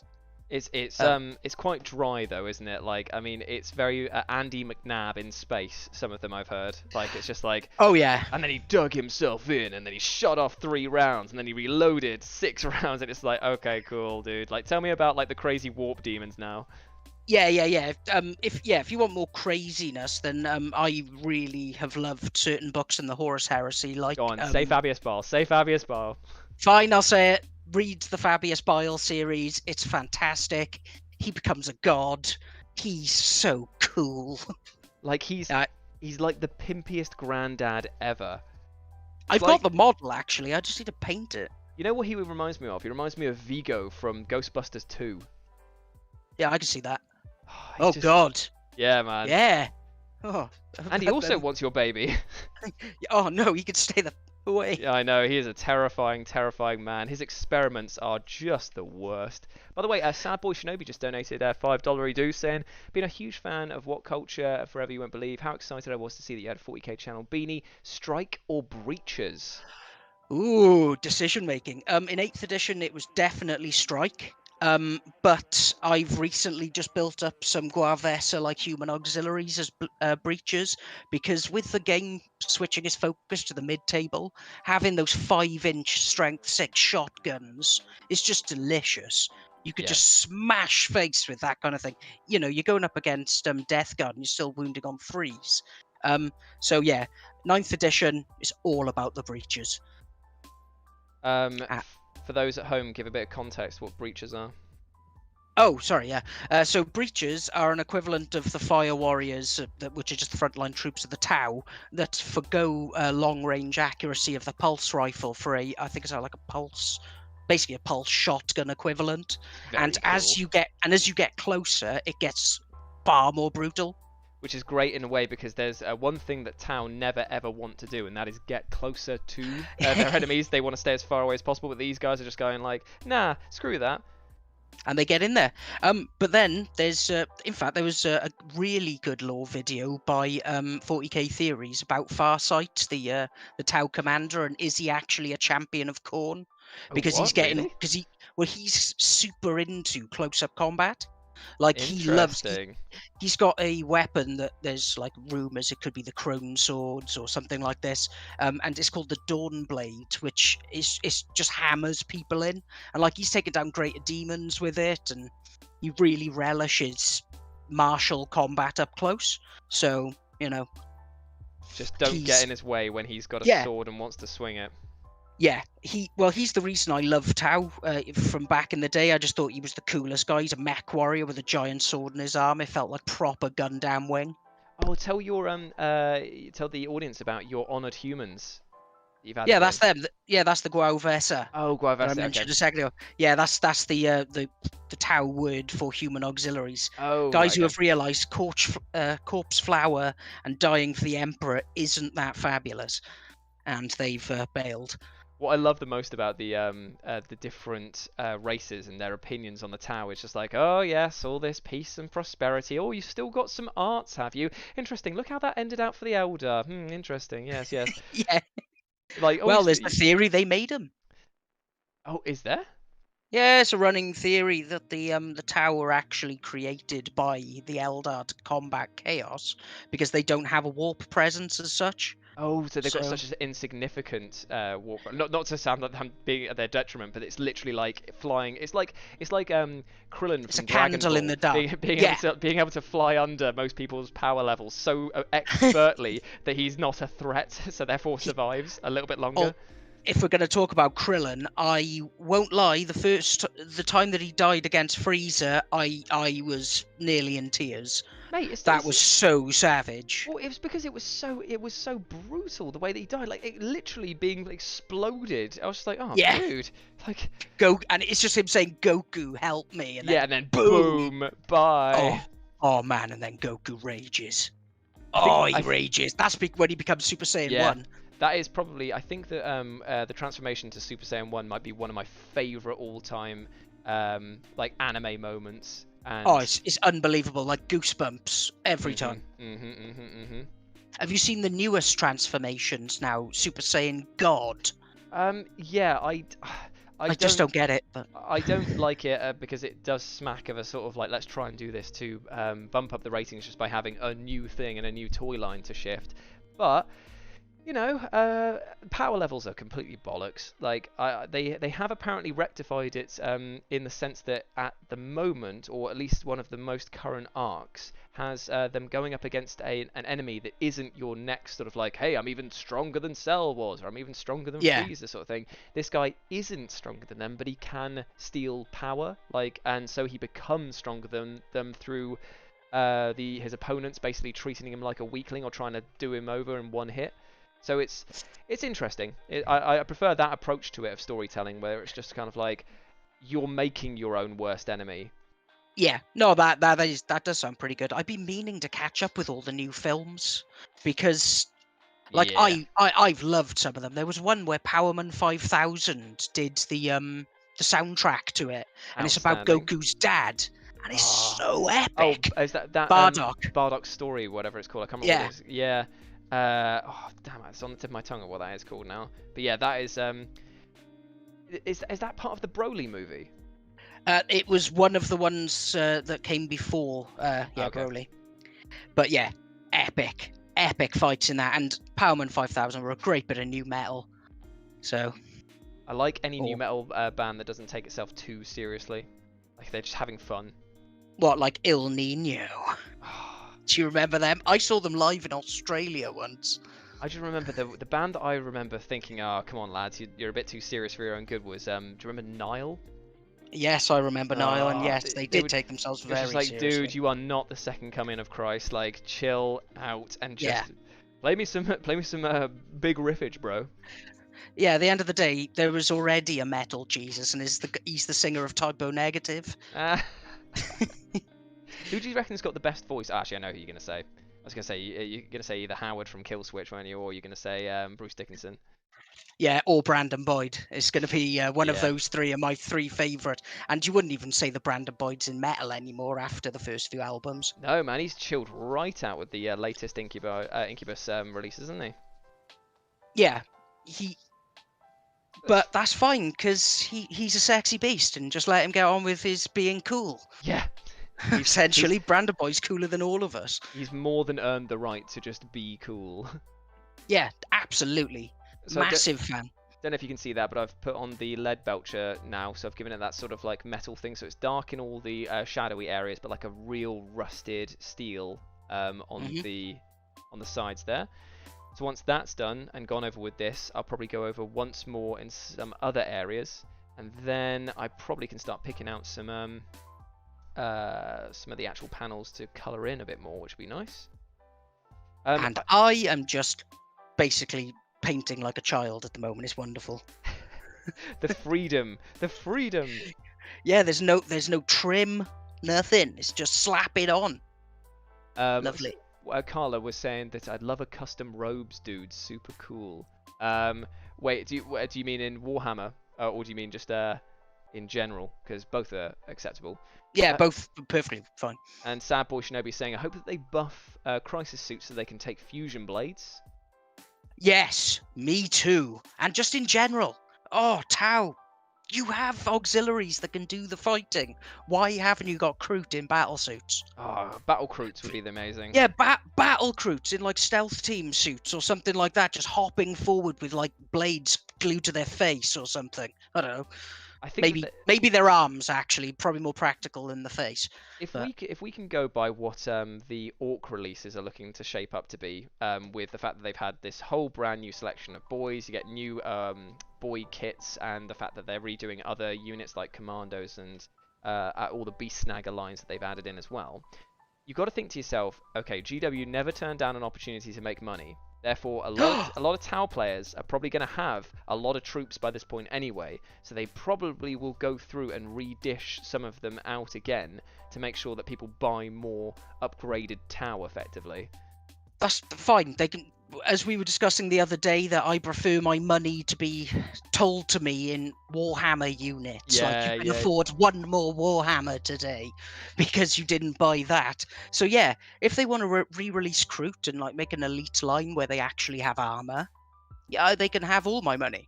Yep, 100%. Also, yeah, I'm pleading with them to take my money, like the future armor me. Yeah.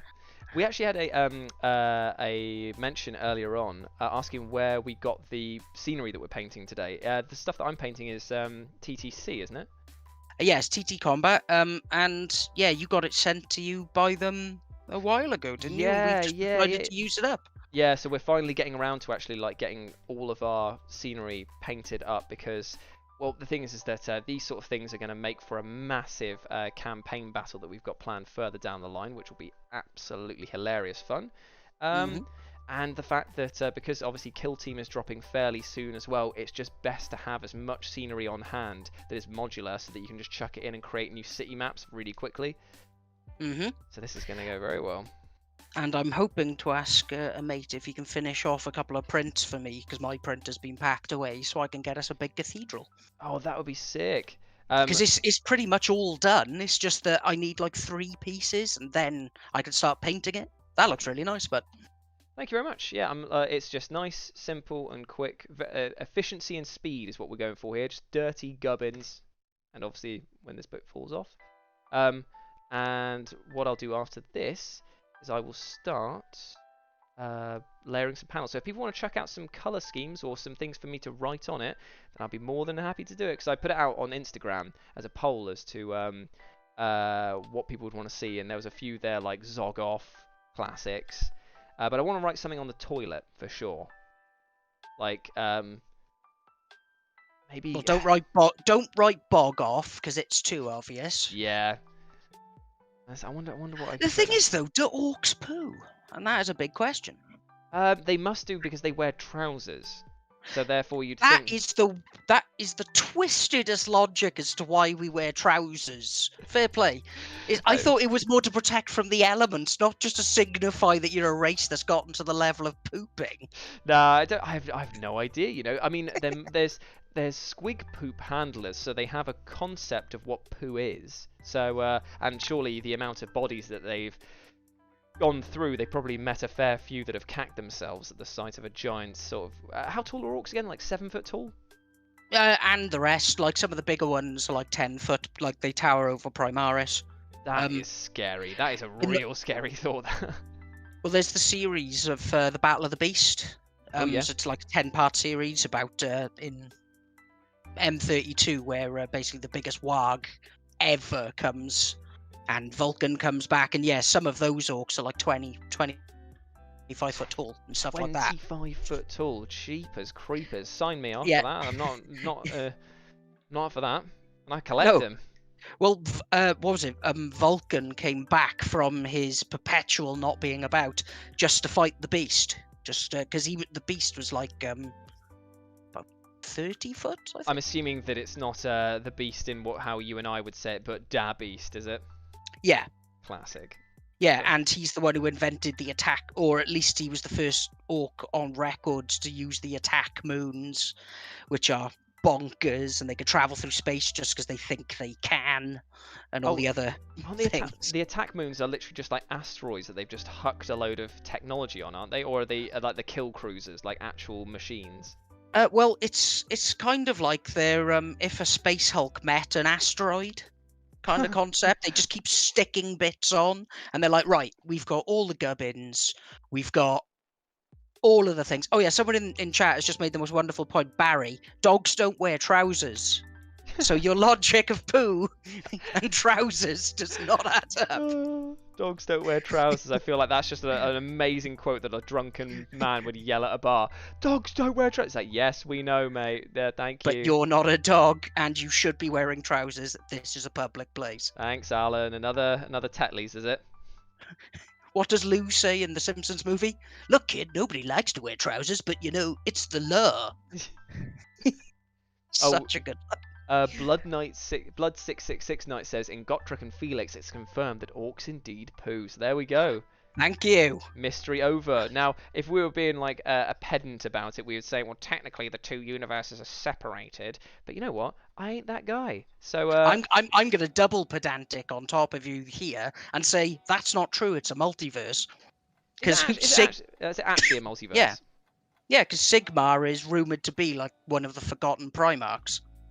Oh shit! Okay, so it's not that he's the Emperor. He's just literally just a god himself that's just gone to a different timeline, sort of thing. Yeah, he's like, this place isn't big enough for the two of us. I'm off, and ooh, this place looks nice. Interesting, because I like the theory that Age of Sigmar is all of the Emperor's dying dream. That is amazing, and that would be even better as an idea. I love that. Because he's plugged into this sort of virtual reality machine, and this is what he's experiencing in order to keep his psychic powers on the up. Because it's like, if he's put under constant stress and strain, then he'll keep like manifesting crazy psychic powers and stuff like that to maintain it. Like his body will go into like survival mode. Well, I've just about finished The Master of Mankind, which is like book 40 or so of the Horus Heresy, and that book is all written from the perspective of the Emperor. And that must have been a really hard like thing to tackle, because like it's pretty big when the Emperor says or does anything. So to put an entire story from his perspective is like, oh, okay. It's unbelievable as books go in terms of like the lore that it gives you. It's brilliant, and you get like a proper perspective of how the Emperor feels about his Primarchs, and That's like cool. In some senses it humanizes him, and then in other ways you just realize, wow, this guy is a massive bumder. Now, is he like do they actually did it annoy people when it came out? Because obviously like people will hold what the Emperor says and does as almost sacrosanct, like more so than the people that are like sworn to protect him. So I'm wondering if the fans got annoyed of it, just being like, oh, it's not what the Emperor would do. It's like you're literally watching him do it. Like, to be fair, because it was Aaron Dembski Bowden, and he is like the god of the Black Library. People love his chaos interpretation, so it really lent itself well to how the Emperor was in the book. Oh, so, sick. Yeah. Okay, cool. Oh, Carla's just come up with a horrifying statement there. Do you reckon that they wipe? Continuing on from the Do Orcs Poo chat. No. Almost certainly no. Oh, and that in itself is traumatic. You know what? If they do, they use a grot. Yeah, they probably would. Just grab a grot, get him in the crap. Or a toilet squig. I remember reading another series, a fantasy series. It was the Brandon Sanderson series it's all about like people getting powers from gems and like powering up and all this kind of thing. And they're talking about the armor they wear, which is shard armor. And they have a frank discussion about, well, yes, actually you have to poo in the armor. There's not enough time to get out of it. Amazing. So they've got a guy, a squire, who has to tidy up after. Oh, that guy's got the worst job in the army. That is horrific. But it was the fact that it was his like this girl who was like trying to date him was asking him, was like, fair play, that is a bold opening question on a first date. How'd you poo in your armor? Oh, that's I thought absolutely I thought hilarious. it was a fantastic. It's a really good series. The Stormlight Archives. That's it. It's definitely worth a listen or a read. Oh my goodness. Oh yeah, people are now Barry saying that maybe the reason why orcs wear trousers is that it's a self-wiping thing then, because it's just like the, tr- Oh, the trousers started oh, off as white denim numbers, but now after a few rounds in the old Squig house have become brown. Barry, no, that's so horrible. I'm here for it Trousers though. aren't toilet paper. But I, in I, this case, it seems like a very practical solution to a complicated problem. Again, I feel like that's another t-shirt in the making. Trousers are not toilet paper, gang. Remember that. Remember that. Trousers are not toilet paper. I don't know, I have a horrible feeling people would challenge you on that one, going, who said they were? Yeah, I know, right? It was Jules. The internet's a funny place. But yeah, spokesperson for trousers are toilet paper. It's like, no, I said that they weren't. Man denies, and then just get gaslit until I leave the internet community. That's right. It's so easy. Oh, dear me, oh, dear me. So yeah, Bean and I have got a fantastic battle report, and I can say that with confidence because of the fact we filmed it last night, and it was an incredibly fun match. Coming out next Monday for the Monday night, and it's going to be a very fun one. So if you have any inkling of seeing what would happen if Alpha Legion and Orcs clashed without pretty much any consequences. No permadeath. Yeah, that is. We could probably tell them the mission that we played, right? Can't we? Rather than because. Yeah, Into the Meat Grinder, it was called. Yeah, so it's from the New Crusade booklet, which is called Amidst the Ashes, and what it has is this very fun little mechanic where if a unit is killed, you immediately set it back up again in your own deployment zone and more than 9 inches away from anyone else, and you just keep fighting for 5 rounds, and the person who's basically killed the most at the end of it is the winner, because you tally up how much their power level was, times it by 2, and that's how many points you get for killing them. So, yeah. And as we discussed, the timesing by 2 was an unnecessary thing. Why do they add on the times by 2? It was completely pointless going, really. Is it just a test to see if you've got basic multiplication down? I feel like, yeah, and I feel like it's just kind of like, what if I didn't? Thanks for singling me out, dude. It's like, I passed school. I don't need to prove anything to you. Yeah, GW, stay off my lawn. Yeah. So Barry's asking, do you guys have Necrons? Well, Beanie was meant to get some Necrons, but unfortunately that fell through, didn't it? Yeah, a chap messaged me saying that he was going to send over some Necrons, and it never happened. And I sent him a message to see if it was going to happen. Didn't get a response, so I took that as no. Sad it's a shame because I was looking forward to running a Necron force. Necrons are incredibly cool. I do think that the aesthetics of them, of sort of like future techno Egyptians, is just an absolutely brilliant design choice. Yeah, absolutely, they are superb, and the fact that within their own lore, the lords, because they are actually self-aware, unlike the automata of, say, like the warriors, they pass their time by playing pranks on each other and just generally being knobs. Yeah, and I think that's absolutely brilliant. They're like the 2 old guys in the Muppets, kind of like people. Yeah. Like, you were telling me that there was one scene where one of them gets sentenced to like 1,000 years in solitude or something, but he's just like, he doesn't care because obviously that is nothing. Time is irrelevant. Yeah. I mean, is it any wonder why they've gone so incredibly insane? Like, they've just got nothing to do, and it's like even every world that they loot, every what they called, they're not Forge Worlds, they're called Tomb Worlds. They're just kind of like, oh, fine, just take it. We'll get it back eventually. It doesn't matter. Like they just wake up slowly. Us. Yeah. You cannot outlast us. Barry's saying, be wanting to see a nice battle with Necrons. It seems not a lot of people run them. Like, what we're aiming to get pretty much every army covered at some point across the time of the channel. So if we can get them, then we'll paint them up and we'll get them played. My friend, or our friend Kai, said when we went for a little walkie the other day, he said that he wants to come on the channel and play with his Necrons, so we'll definitely have a battle report or 2 with them soon, so that'll be fun. Oh, thanks for my invite for the walk. What the fuck? The invite for the walk that was only an hour long, and only because of the fact it was made impromptu at the moment. And anyway, I'm pretty sure you were out all busy. I was probably out having a drink. Yeah, you were at the pub. Like, I was at the pub and it was lovely.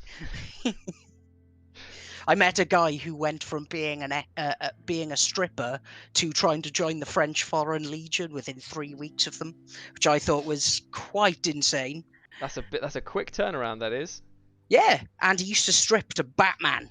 No, no, no, no, no, no, no, no. Oh, I sorry, I misunderstood that and thought you said that he stripped for Batman, and I was like, ugh, that's a creepy Batman. Hey, no, that's fine, isn't it? You know, Bruce Wayne's got the money to basically make anyone into a stripper if he so wanted. That's true. Name your price. Yeah, and you could name some ludicrous price and he'd be like, done. You're like, damn. Yeah, it's like, yeah, it's like, fine. I want all of Amazon.com. That's fine, I'm Bruce Wayne. I am Amazon. Ooh. More like Jeff Bozo. Am I right? That's what Batman's saying. Yeah. God damn, he's so wealthy. I know, it's offensively so, really, isn't it?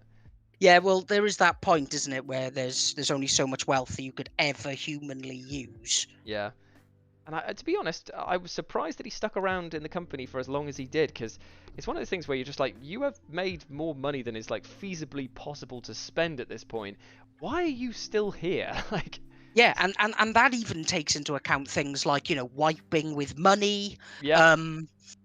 Having a cannon that just shoots money randomly into the air every 6 seconds, just into different. Why hasn't he made a cannon that shoots money into poor neighborhoods? That would get him all the PR in the world. That would be good, yeah. That would actually be quite. I need to have a word with him. It's the sheer joy as well of pressing the button and just watching the money cannon spew out notes. Knowing that you're rich enough to own a money cannon. At that point, I think that if I was that rich, I probably would consider at least genuinely becoming a vigilante just for the fun, because not only could you buy your way out of most problems, but you could just be like, yeah, I could buy all the tech. I could literally be Batman right now. Yeah, well, that's what he did, didn't he? He got, what's his name? Mr. Fox. Lucius Fox, I need all of the things, please. He's like, and done. And he's like, are you rich enough, Batman? And he's like, I know a guy. Yeah, I know the fact that anyone with a modicum of sense would have clocked who was Batman within moments of his arrival. It's like, that chin is distinctive, dude. Yeah, man. You don't get to play Batman unless you've got a glorious chin. Unlike the Crimson Chin from Fairly Odd Parents. Yeah. The Crimson Chin. I tell you what, person who's got an amazing chin, Carl Urban, for his portrayal of Judge Dredd. Man, oh my god, yeah, me too. And it's one of those films I watch like annually because I never get tired of it. The problem is the best scene is at the start, with where he says "hot shot" and shoots the thing into the guy's gob. Yeah, and then it just like burns his cheek. Oh man, it's the ending death scene as well of the slow motion skull smash. I was just like, ooh, that's a bit rich for my blood. Oh yeah, but it was like, wow, they really went there. That was so visceral. Yep, I enjoyed that a lot. Yeah, truly great film. It was it came out around the same time as The Raid did, didn't it? So I remember watching both of those films pretty much like back to back and just being like, yep, that was a cool double feature. Do you know the one that I always felt most sorry for out of like the good action films that people ignored? Equilibrium, because it came out the same week as The Matrix, and it's a banging film. Because that's one with Christian Bale and Sean Bean. And he's in the emotionless world, isn't he? Where like you have to take your happiness pills to forget or stay calm. And, they take away your emotion, and Sean Bean's in it, and he does his classic not being alive for very long in it. Oh, and he's great. It's really worth watching if you haven't seen it for a while. Yeah, I haven't seen it for a while actually. I might give that a go because that is. I'm always pleasantly surprised how good it actually is every time. I just like action films that have got a good gimmick. Like I enjoyed Wanted for nothing else apart from the bullet bending, because I was like, this is so silly. I am here for it. Yeah, well, yeah. You're not at the film to like have an educational experience. You're there to punch your brain away. Plus, I mean, enjoy yourself. Equilibrium coining the phrase "gun fu." I was like, oh, come on, man. You had that idea. You had the joke first, and you wrote the film around it, didn't you? And I respect the hell out of that as a scriptwriter. Well, I've got a pun. Where can we go from here? That is like Yeah, it's brilliant. 90% of my scripts are basically like that. We go, okay, I've thought of a funny line. How do I work backwards into an entire 10-point list? Oh, there you go, done. I Speaking like that. Speaking of lists, by the way, Gangaroo, we are going to be doing some more sort of list-based content on the channel fairly soon as well. We're going to start doing some D&D inspired Magic the Gathering and of course Warhammer lists. So expect to see a few of them cropping up in the near future.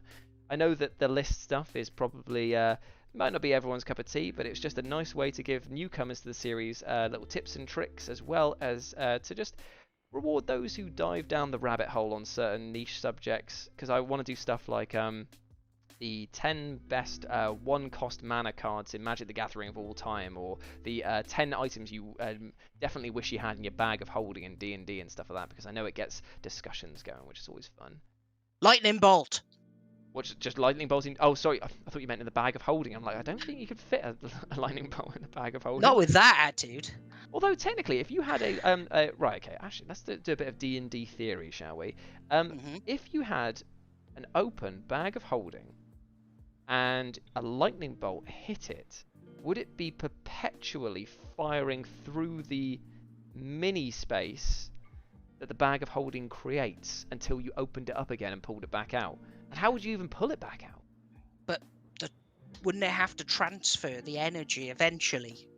But then again, it is, isn't it? In the bag of holding is like its own little... Well, it's in perpetuum forever, isn't it? It's like, I'm pretty sure that somebody, or at least I don't know if this is like canon, and this will be very funny when I explain the story, but somebody who I was watching play a D&D one-shot got a cannon fired at them, and they opened up the bag of holding, the cannonball went into the bag of holding, they later then opened the bag of holding, and the cannonball came out at the same velocity that it went in, striking the boss and killing him.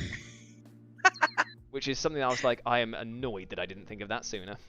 That's fantastic. What a great way to do it. Yeah. No, that's awesome. Yeah. What other things would you definitely want with you? Are we talking about in the bag of holding actually on a D&D quest, or are we talking I own a bag of holding but I'm going to Tesco? Let's do D&D quest. Okay, because I was going to say just some kind of large weapon so I can get free cake and whatever. I would probably have what would I have in the bag of holding? Classic. So if I was going on a D&D adventure, rope? The classic rope. Rope has to be in there. Rope and torches, 100%. Also, Barry says, would it be ricocheting all around the bag until you open it again? Would it accidentally heat any food that you've got in there? Oh god, because lightning's pretty hot. Because that's another thing. I don't know whether or not it interacts with other things that are in the bag. Because it would be a case of like you might want to store in like one of your best mates to sneak him into a movie, but if you put them in there with also a fireball, you're going to be have crispy bits landing on the seat next to you on Babe Pig in the City. You know what I'm saying? Yeah, that's definitely going to be the world's shittest tanning salon. Yeah, definitely. It would be quite funny to carry around a portable sun, though, wouldn't it? Like, imagine if you managed to use one of those Inferno things and just grabbed it. Well, that's what a plasma gun is, essentially. It's a small sun. Yeah, true. Because plasma, obviously, is the hottest thing. So, yeah. So I'm just laughing at the fact that a loser just said, if an orc pooped into the bag of holding, would it need to wipe? Good point. Is the bag clever enough to poop on the way out?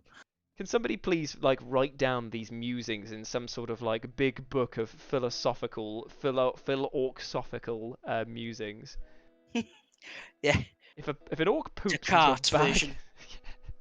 Rene Descartes 2 Electric Boogaloo. Yeah, basically. Oh, classic. I wipe therefore I've pooped. To be fair, though, my favourite bit of all orc lore is the fact that their hair is alive and is just small squigs. You can actually see it in the new artwork that they put out for Zogrot Grot Snapper, who's the new HQ you get with the Beast Snagger box. Because if you look really closely at his head, you can see that he's got staples that are coming out of it. So it shows where he's actually like forcefully pushed them into his head and stapled them down. Oh, those poor little buggers. I think that they're very dead, aren't they? Like, are they? oh, I don't know. There is actually a video on 40k Theories about hair squigs. Amazing. There's a full video on it. That's where I learned about them. Pretty happy with how things are coming out so far. We've got on one end of the barricade, we've got some nice bronzes and silvers there, and then on the top we've got a bit more coloured sections there. I'm going to obviously do a wash over it to bring all the tone down, and then on the other side we've got a little poop cabin that's painted in brown, and also a cheeky orc sigil. Where's the orc sigil? Oh yeah, the orc sigil's on that side, which has been painted in as well. Nice. Yeah, that looks Yeah. really good, but mine is so colourful. I can't wait to see it. I kind of want you to share it now, but I also want to wait for it. Oh no, it needs a lot more layers to get more luminous. Papa Monkey said, like he's annoyed now. I thought we concluded that orcs don't wipe. Like, Yeah. I've had enough of this monkey business. Let's stop talking about this orc pooping, lads. It's bringing us all down. Okay. This is a higher echelon of being. Okay, so Gangaroo, what should I paint? What any of these slats going across? Should I paint one in black and one in white? To kind of maintain the goth orc color scheme, or should I do something a little bit different with them? Because at the moment, look, I've got like a corrugated iron approach to it, which is fine. Happy with that. I'm wondering really what. Like, oh yeah, the slats there. Maybe a bit of colour. Yeah. Have you got any different kinds of like Oh yeah, someone's mentioned we need an occupied sign on the toilet. Oh yeah, that is it. Right. Occupied is the one. If you want, but we can print off some orc posters, and I've got some ways to stick them onto the side of buildings. Oh yeah, like the propaganda poster style things. Yeah. I've got a bunch of different ones I found on the internet that because I'm going into my office next week, I'll print some off because they've actually got a good printer and like a home printer. Nice, man, nice. What I'll do then is I'll paint a selection of them black and white to like break up the color scheme a little bit. That's a good idea. And then I'll paint occupied onto this thing. In fact, what I'm going to do is I'm going to write it on it first, so I can then just trace over it. Good idea. So let's see. But yes, occupied definitely is the suitable thing to have on the toilet. So either that or bless this mess or something equally homely. Oh no, my tiny ball. I've got like this tiny pen, so I can write like scriptures on my Grey Knights, but I think it's finally given up the ghost. Is it one of the super fines? Yeah, it's made of an ink that will last longer than the paper. Like, can't remember what it's called, but I know that's a thing. Just etching into the actual door now, so I'm gonna try a different approach.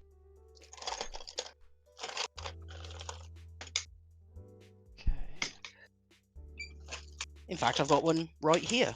It is a Micron Pigma pens, the archival ink. That's what it's called. Sorry, that was going to bug me if I didn't find out. Well, occupied.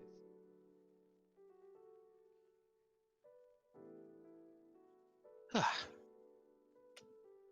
bloody hell! 6 o'clock. Yeah, I'll have to call it a day in a minute, but what I'm going to do is I'm going to paint occupied on this first, and then we'll wind down the stream. It's been an absolute pleasure doing this. Hello, Chris St. Germain. How's it going, my friend? And thank you to everyone who's joined in today on this little like hobby streamo-dreamo. And also a big love to those who have become members. I know Dr. Bacon, absolute ledge. And also thank you very much for people who have donated as well. It all goes towards the channel because we're going to save up and buy Beanie a nice microphone so you can actually hear him when we do the battle reports. Yay! Which would be nice, you know. I could shout more, but I don't really want to. That's fair enough. Why should you have to damage your lungs? Although my old man did sort us out, and he's put in more lighting in there for us, so it is a lot brighter in there than it used to be, which is very nice of him. Oh yeah, man. I was over there the other day, and I was feeling the shine on my forehead. I was like, hell yeah, this is some good lighting. Yeah, well, it was like his that battle took us a while, like, didn't it? Yeah, it So did. it did actually get a bit dark. Okay, right. So I've written it in a nice occupied. I don't know if the camera is going to focus on it, but if I bring it back like that, and then I'll do some other like sigil stuff. I've got loads of orc decals actually that come with the Beast Snagger box set, so I might put like a Couple of them on. yeah with like cross marks on them where like they've come along, put their stamp, and then been told to piss off basically. I've just noticed in the background of your video that there's the Resident Evil 2 box. My God, that's creepy. Oh yeah, yeah. You can see him like like his Yeah, little eye he's poking having around a the proper corner. look. Yeah. The Resident Evil 2 board game is absolutely fantastic, by the way. We'll definitely play that. Yeah, sounds good. I also want to figure out a way of getting a camera set up so that we can play Escape the Dark Sector again, because that would be really fun. Yeah, I love that game. It's always a laugh, no matter what happens. Yes, thank you very much, Sad Boy. It is Yeah, man, much appreciated. greatly Nice to talk appreciated. Tau. Talking Tau. Yeah. All-time favourite faction. They were your Go first Space ones, weren't they? Marines. They were when I was 13. First I bought. And then they've collectively been nicked and just taken away from me. So I started the collection from scratch. Oh yeah, what was actually the first model you bought? 40k. It was Crisis Battlesuits. Wow, that is a long-standing love affair with those models then. Yeah, man. That's because they're amazing. They really are. Like, even now where they're not in their most competitive state, you can make builds of them that are just horrific. That can really, you know, just destroy anything they want in just one look. So, in fact, I've been working on that list, and we'll give it a go sometime. Are these the ones with the like? They've got rocket hands that are just Wait, which ones are Gunny and Barrett? What are they? Gunny and Barrett are broadsides. They're horrible, and I hate them. And they do. You love Gunny and Barrett. They do so much damage, man. It is offensive. I know. I love them, but no. With the Crisis, you can have an ability that'll -1 and 2 AP. Weapons don't affect them, so they can still get a 2-up save with Iridium armor. They can shoot out a line of sight, and on top of that, you can have like 6 of them that are just loaded up with melters, so everything dies. That sounds horrific. I scored it up. It's 620 points. Whoa. But everything dies. And that is all that matters. Doesn't matter how much it costs in terms of the points. If you can just point at something and say, haha, put it back in the box. And you definitely could with this one. It was gorgeous. I look forward to trying it out. Alright, I've gone over again with a second coat there. So we've got occupied on the old turlet. Looking very That's nice. a turret. And I'll stick some more glyphs and stuff like that on there. And then just before we go, I'll base 2 or 3 of these in black and white, if I can. Micah reviewed Legion on the channel. Oh yeah, Star Wars Legion. Star Wars Legion. It is something that we've been looking to get back into. You still got the copy, haven't you, Lawson? Should get a battle report out of that. It's I've wanted to play it. Yeah, it's meant to be really, really fun. Armada is meant to be really good as well. Armada? I haven't heard of that, or maybe So, I have. it's the space battle version of Legion, but you only have like a few ships and things like that, so it's lovely. Lawson got sent like a mad one, which was like these crazy like bug people, and he's gonna remember the name instantly, and I will not remember it. Oh, the Geonosians. Is it? No, it wasn't to do with Star Wars. It was like a separate like property. But I'm just thinking of other games that are like non-GW that we have within the collection. Oh. I don't actually know that one. Oh, he'll message in a minute when he remembers. Oh, Barry's first ever Warhammer 40K model was Chaos Terminators. Lush. That's a choice and a half. They are brutal. And they still look great. The new sculpts are just transcendent. They look so mean. It's a shame they're so poo. Well, they might not be poo for very long, because obviously with all of the new stuff that's coming out, obviously with Thousand Suns around the corner, we'll get to see what the Scarab Occult Terminators are like, and that'll probably be a good indication of what the rest of them are going to be, but obviously minus the psychic powers. Oh, I'm very excited. So much so, like I showed you earlier, I've now built 5 old school rubrics fully and based them so I can start painting them up. Cannot So wait. hopefully we could do it. Cannot wait to play against them. Conquest: The Last Argument of Kings is the game, and it looked absolutely, well, it just looks so nice. The Last Argument of Kings, that is a Iron Warriors thing, actually.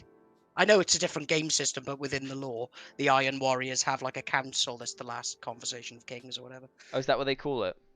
Yeah. Is it like so the Iron Warriors gimmick is the fact that they just love murdering stuff with heavy artillery and wearing hazard stripes. And cultists. And cultists. Oh, yeah, they yeah. will send 1 million meat shields in to die. They're also about daddy issues and hating the fact that Dawn is loved and Perturabo is hated. Pretty sure. To be honest, they're very cool. They really are. Perty had like this set of robots that followed him around, the Iron Shields or whatever they're called, and they were just amazing. But yeah, overall, whinge. Lawson's saying it's really taken off with a new faction added and more units for each current faction, and I'm pretty sure that the last time that I looked in at them, the one of the factions was like a race of bug people that I can't even describe them. Lawson, describe them better for me, please, because I won't do them justice. I do like Chaos Legions a lot. They just seem to have so much more flavor than some of the Space Marine ones.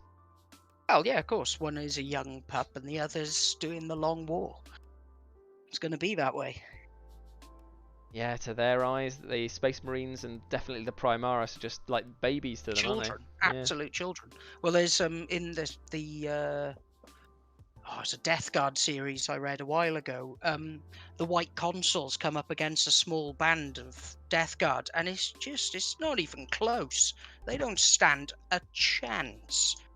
They can be as heroic as they like, but they're just coming at you. They've been around forever. And if how do you stop them? Yeah, if you've got like tacticians that have been on the battlefield longer than you've been alive, it's just kind of like, well, how do you stand a chance against something that is so inevitable in that sense? Yes, no amount of psychic conditioning or like all the training they do with the hypno training is going to prepare you for when the Death Guard decide they want to poo on your planet. Yeah, the hypno toad won't save you. No, absolutely not. You are up shit creek without a boat. I've done those two there, and I'll do this and this one as white. And then I think I'll probably leave the rest, or do another one as white, but have it really like damaged, like stipple on some more rust and stuff like that. Yeah, that's cool. And then I'll have to come over to yours to get because you've got the grubby primer stuff, haven't you? What's it called? The streaking grime. The streaking grime. You've got that, haven't you? Yeah, and I've got all the oils, so we can do oil washes on them if we want and stuff. Yeah, we'll chuck a load of oils onto it to make it look really grubby. And then I'd say that in terms of like what it needs to be, it's done. You can probably go over it and do a lot more personality to it. Yeah, it looks good, but I'm pretty happy with that. Now the question is, do I do it in grey sear and then Corax white over the top, or do I just go mad and do Corax white straight onto something? Well, if you plan to put streaking grime on it, it doesn't matter. This is true. Just go straight with Corax white because it does counter highlighting, so it'll look good anyway. Sick. It's why I like that stuff so much. Yeah, very useful. Oh yeah, for people who are not in the know about that, it's called AKG, isn't it? Yeah, AKG is the headphones. Oh, that's the one. But you were close. I was close. What are they saying in there? Khan the Betrayer. Barry, oh yeah, Khorne Berserkers and Khan the Betrayer. Excellent choice. My childhood friends run World Eaters in 3rd edition. It wasn't even funny how outclassed Tau were. against corn berserkers running up the field. I spent 3 turns shooting them. Nothing. Absolutely murdered me. So the gimmick with Khan the Betrayer and the corn berserkers is they get to fight twice, isn't it?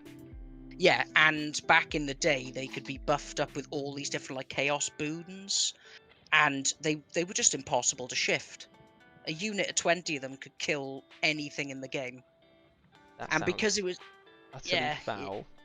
It was, and you could get as many buffs as you liked on your Chaos Lord, so you could spend like 300 points on him, but he was just unmovable. It was just nothing could be done about him.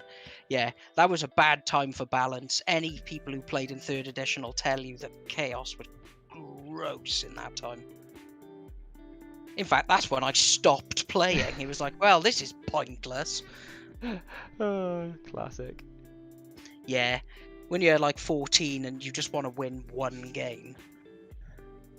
Yeah, there's nothing worse than being on a horrendous losing streak when you're just there like, cool, all of my armies are in bad positions right now, this is not going to go well. Well, our mate had one for like 2 years, didn't he? Thanks to COVID, because he couldn't obviously go out and play anyone. Oh yeah, of course. Oh, bless. He broke it recently though by beating me. Hey. So it's all good. Balance has been restored. Balance has been restored. Right, I got done in by Tyranids. I'm painting my last barricade panel bit, and then I will probably have to call it a day because I need to. I said to Carrie I'd go out for a little walk with her, and then I'm gonna get to cooking. I think tonight. I think I'm gonna do a sausage casserole tonight. Lovely. Cannot beat a sausage cass. Considering the time, there's still time for me to head to Costco and do my monthly shop, so I'm probably going to do that, and while I'm there, I'll grab something for dinner. Nice. Be lovely. And I'm probably going to grab a couple of beers. Hell yeah, man. It's a 'Cause lovely. It's sunny and beer. Are you going to carry on painting outside in the garage? Yeah, probably. Nice. Chuck a film on. Might watch Matrix Revolutions because I'm going through them again. So I've gone amazing, alright, and terrible. So I'm ready for terrible. It's one of those things where like the memes don't even do it justice. That was just a bad film through and through, wasn't it? Don't say that to our mate Chris I Yo, know, though. he loves it. He loves those films. Okay, so what do you think to... Oh, hold on. I'll turn this around properly so you can actually see it. So I've done some black and white stuff there, and then we can do some Bit of grime. onto that to like bring it all the way down. Reckon I need to do any more? Any more panels? Do you reckon I should do one more? Yeah, it's fine. If you feel at another point you need more of them done, do it. What I wish I had was like a sponge right now, because then I'd sponge some black and just dab it along the bottom one so it looks like the paint has really worn off there. Oh, the animatrix is amazing. I actually really enjoyed that. Me too, and the game that came out on the GameCube was amazing. Wait, which one was that? The one where you could play as Niobe. Oh, and it was at the time where the graphics were so bad that it just looked like she had little black rocks on her head, because her hair was done in that kind of like I don't know what the style's called. It's like but PS2 yeah. couldn't do it, and it just made her look like Lisa Simpson in a trench coat, and it was quite terrible. That is not the gimmick that they were going for. No, they were going for cool and not Lisa Simpson. Who at that time was most definitely not cool. And has only got less cool. Bless her. Yeah. Come on, there we go, off we go. Oh, you're too kind, Lawson, saying it looks good, you put me out of the job. Not at all, mate. We were saying at the beginning of the stream, I can't wait for the Crafting Kaiju series to come back when we get the PC sorted, because then you can show us all the amazing tricks and also all your new not Death Guard, but your Death Army for Age of Sigmar, because you've been collecting all of the vampire accounts, and they look amazing. In fact, have you actually painted up all of them yet? Because I think you might have just absolutely blitzed through them. Because I know that we're going to do some Age of Sigmar content, which will be fun. Yeah. Well, yeah, the graveyard, it just now needs some dirt and grass on it, and it's pretty much ready to go, so we've got a board suitable. Because we'll get in touch with Berkey and get the Nighthaunt back off of him for it. Yeah. Because they would make perfect sense to use with the graveyard. Absolutely. Indeed. Looking smexy. Thank you very much. Carla says, leave it. Looks good. Cool. Right, we'll leave it, and then we'll put on some grime and streak and stuff next time I bring this back over to Beans. And then that, I would say, is pretty much done. This orc barrack, and then I can take my next piece and just keep working through it. Yeah, man. If I could get through a scenery piece a week, I'd be very happy with it, because we'd end up just knocking it off, as well as doing troop stuff as well. Get through that backlog. Well, that's the thing, and once we've got all the terrain done, we'll be able to have way more different types of boards and make it more exciting. Because obviously there's only so much you can do with what we've got. Yeah, do we need to look at getting any more battle mats, or are we okay for battle mats at the moment? We could probably do with getting another small one. Okay, cool. I will see what I can do with that. Yeah, have a look at JW Mats. Oh yes, good point, good point, good point. And March of War, give them a shout, see if they want to sponsor you. Because their terrain is bonkers good. Oh, big burpee, thank you very much, probably amazing. Thank you very much for subscribing. Ledge. Big bless. DJ Nick Reed. It still blows my mind that Nick Reed was actually a DJ, and that he was actually a really good DJ as well. Yes, and the fact that he was in Robots and his name is Nick, so he could be Dr. Robotnik, the DJ. I know. It all worked. There's no such thing as a perfect storm unless it's that storm. Yes, indeed. Okay, things are looking pretty white at this end here. Nice. Mine's got all the colours down now. I've just painted the black and white pauldrons here to signify that it's definitely a goth encampment. Nice. Good old goths. What I quite like is that the Corax white has gone on quite thin, so that it's leaving some of the metallic underneath, and it looks like if you were to like plonk this on the battlefield and say that it was meant to be like a clean look, it wouldn't look very good. But because of the grubbiness and the fact that we're going to further grubby it later on, it's actually going to work. Yeah, it's going to work really well. Do we have any ability to add like mud texture stuff? Yeah, I got loads of mud textures. Sick. I've got all of the things for some reason. Because we'll chuck that onto it as well, and it will look really, really crusty in the best possible way. Yes, I've got thick European mud, brown mud, and sandy mud. I love that they've made the distinction of thick European mud. I know, it's extra black and horrible. Nice. It's the stuff I use to base my Tau. Oh yeah, sick. Okay, that'll look really good. Right, my friends, that is pretty much me done on that one there. I will leave it on the occupied logo there, because obviously that's the pièce de résistance. I'll probably do a dry brush of a lighter brown on this here, so that I'll bring out the highlights just a bit more. I'll probably leave the rest. I'll slap some goth logos onto the sides with some water transfers if I can do that, and then Beanie and I will add some posters on, grime this number up, and you'll hopefully be able to see this occupied piece of terrain in an upcoming battle report. Yes, indeed. Definitely. Yeah, I just want to say a massive thank you to everyone who's joined us here on this nice chill stream. Thank you very much, Beanie, for joining us and talking about the tournament, and also doing some nice painting and just chilling out and chatting.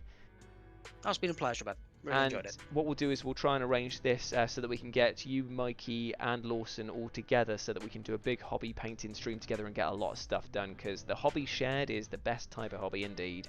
Yes, indeed. I agree. Cool. Right, well, in that case, then, I'm going to lift the camera, the webcam up, so people can see my face. Hey, what's up, what's up? It's really saturated or desaturated. I can't tell which one it is.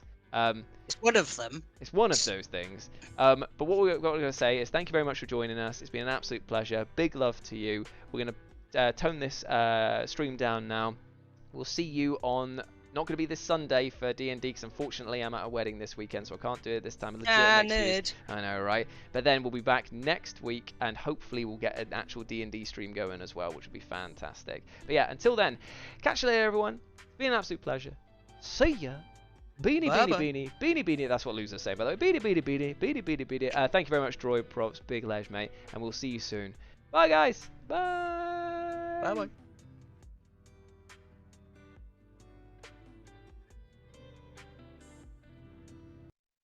Cool. Right. I've